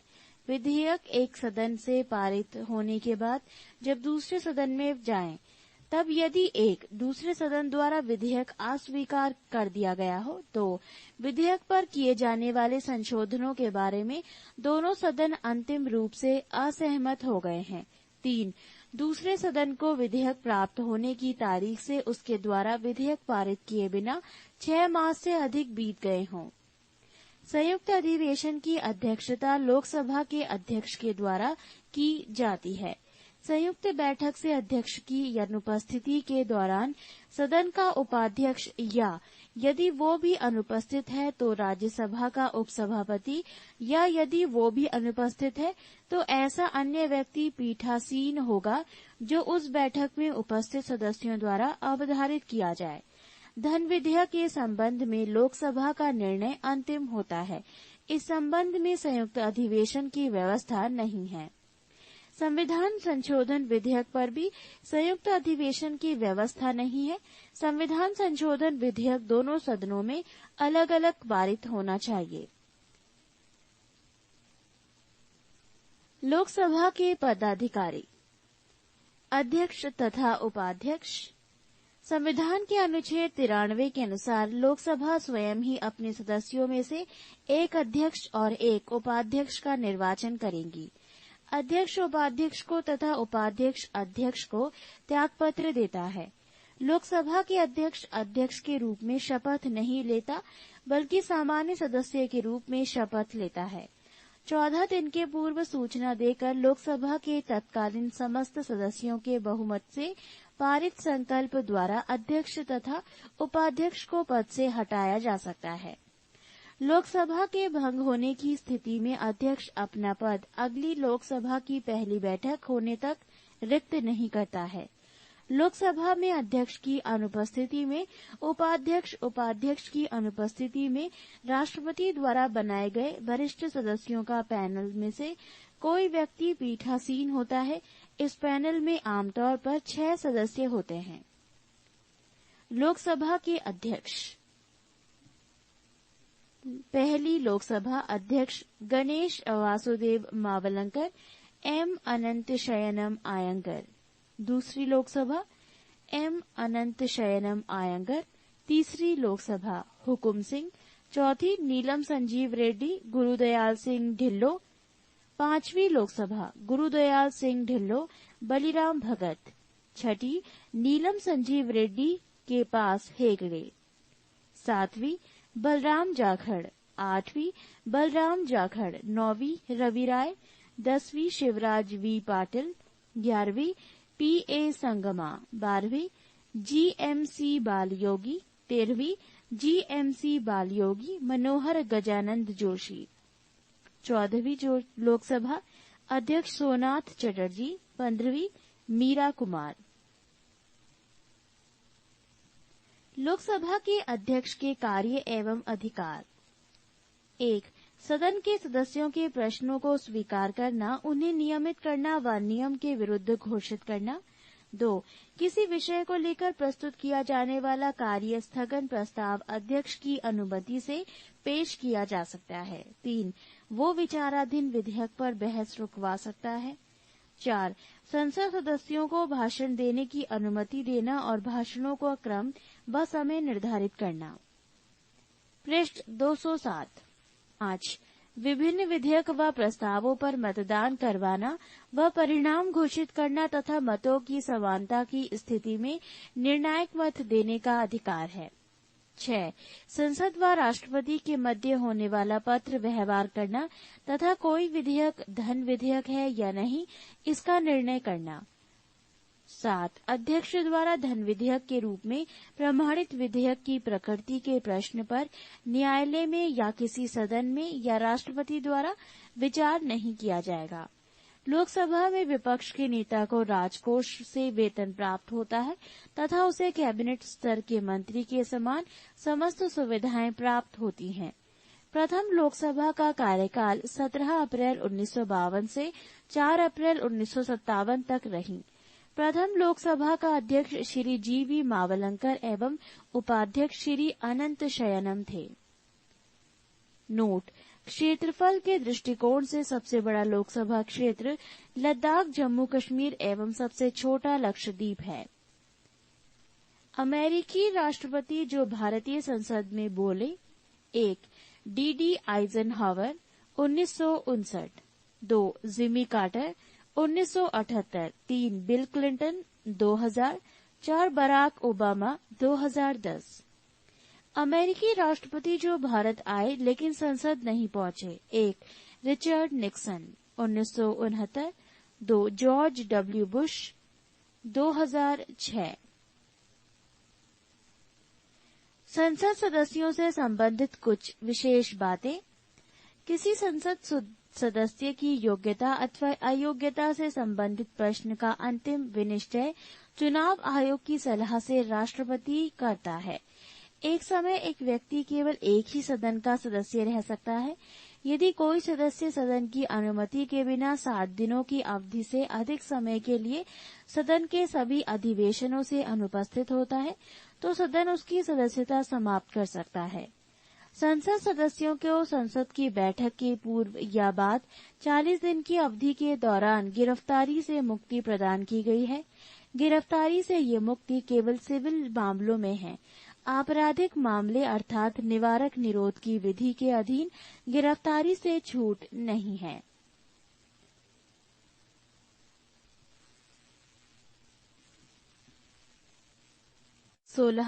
भारत की संचित निधि। अनुच्छेद 266 1. भारत की संचित निधि पर भारतीय व्यय निम्न है। 1.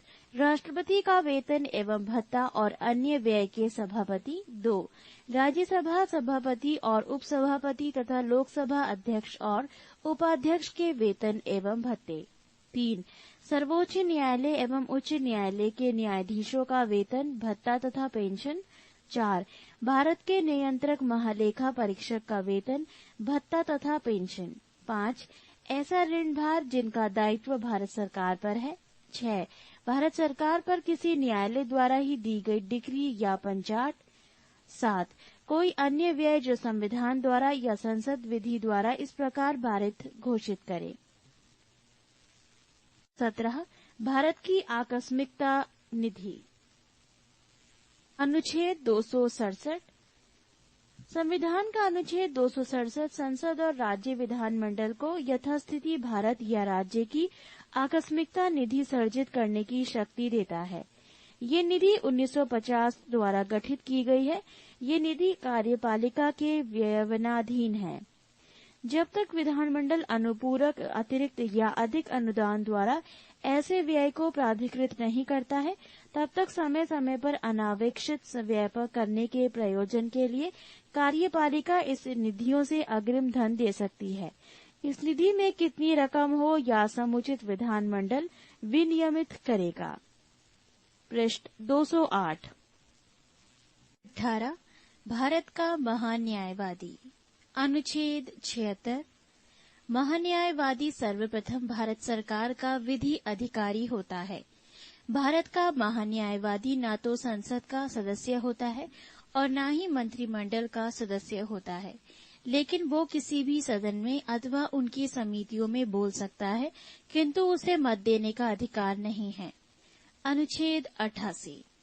महान्यायवादी की नियुक्ति राष्ट्रपति करता है तथा वो उसके प्रसाद पर्यंत पद धारण करता है। महान्यायवादी बनने के लिए वही अहर्ताएं होनी चाहिए जो उच्चतम न्यायालय के न्यायाधीश बनने के लिए होती हैं।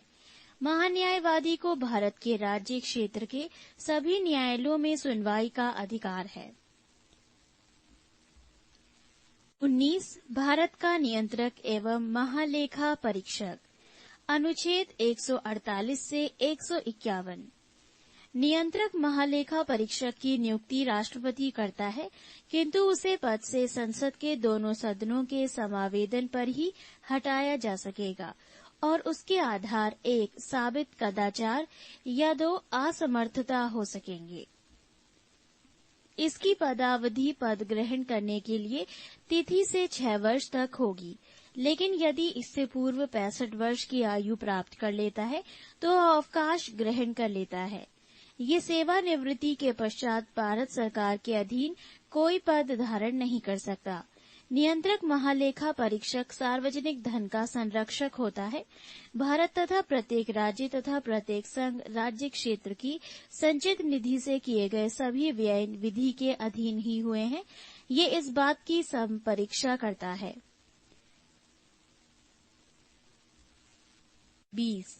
संविधान में संशोधन। संविधान के अनुच्छेद 368 में संशोधन की प्रक्रिया का उल्लेख किया गया है। इसमें संशोधन की 3 विधियों को अपनाया गया है। 1. साधारण विधि द्वारा संशोधन। 2. संसद के विशेष बहुमत द्वारा। 3. संसद के विशेष बहुमत और राज्य के विधानमंडलों की स्वीकृति से संशोधन। 1. साधारण विधि द्वारा। संसद के साधारण बहुमत द्वारा पारित विधेयक राष्ट्रपति की स्वीकृति मिलने पर कानून बन जाता है।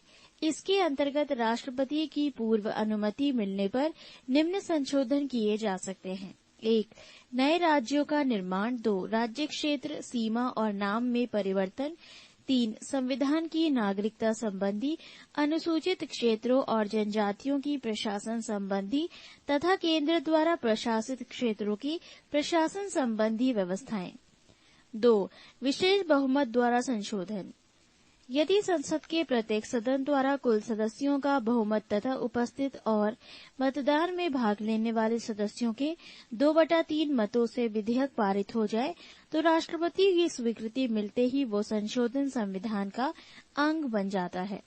न्यायपालिका तथा राज्यों के अधिकारों तथा शक्तियों जैसी कुछ विशिष्ट बातों को छोड़कर संविधान की अन्य सभी व्यवस्थाओं में इसी प्रक्रिया के द्वारा संशोधन किया जाता है। 3. संसद के विशेष बहुमत एवं राज्य विधानमंडलों की स्वीकृति से संशोधन। संविधान के कुछ अनुच्छेदों में संशोधन के लिए विधेयक को संसद के दोनों सदनों के विशेष बहुमत तथा राज्यों के कुल विधानमंडलों में से आधे द्वारा स्वीकृति आवश्यक है। इसके द्वारा किए जाने वाले संशोधन के प्रमुख विषय हैं: 1. राष्ट्रपति का निर्वाचन अनुच्छेद 54। 2. राष्ट्रपति निर्वाचन की कार्यपद्धति अनुच्छेद 55। 3. संघ की कार्यपालिका शक्ति का विस्तार। 4. राज्य की कार्यपालिका शक्ति का विस्तार। 5. केंद्र शासित क्षेत्रों के लिए उच्च न्यायालय। 6. संघीय न्यायपालिका। 7. राज्यों के उच्च न्यायालय। 8. संघ एवं राज्यों में विधायी संबंध। 9. 7वीं अनुसूची का कोई विषय। 10. संसद में राज्यों का प्रतिनिधित्व। 11. संविधान संशोधन की प्रक्रिया से संबंधित उपबंध। पृष्ठ 209।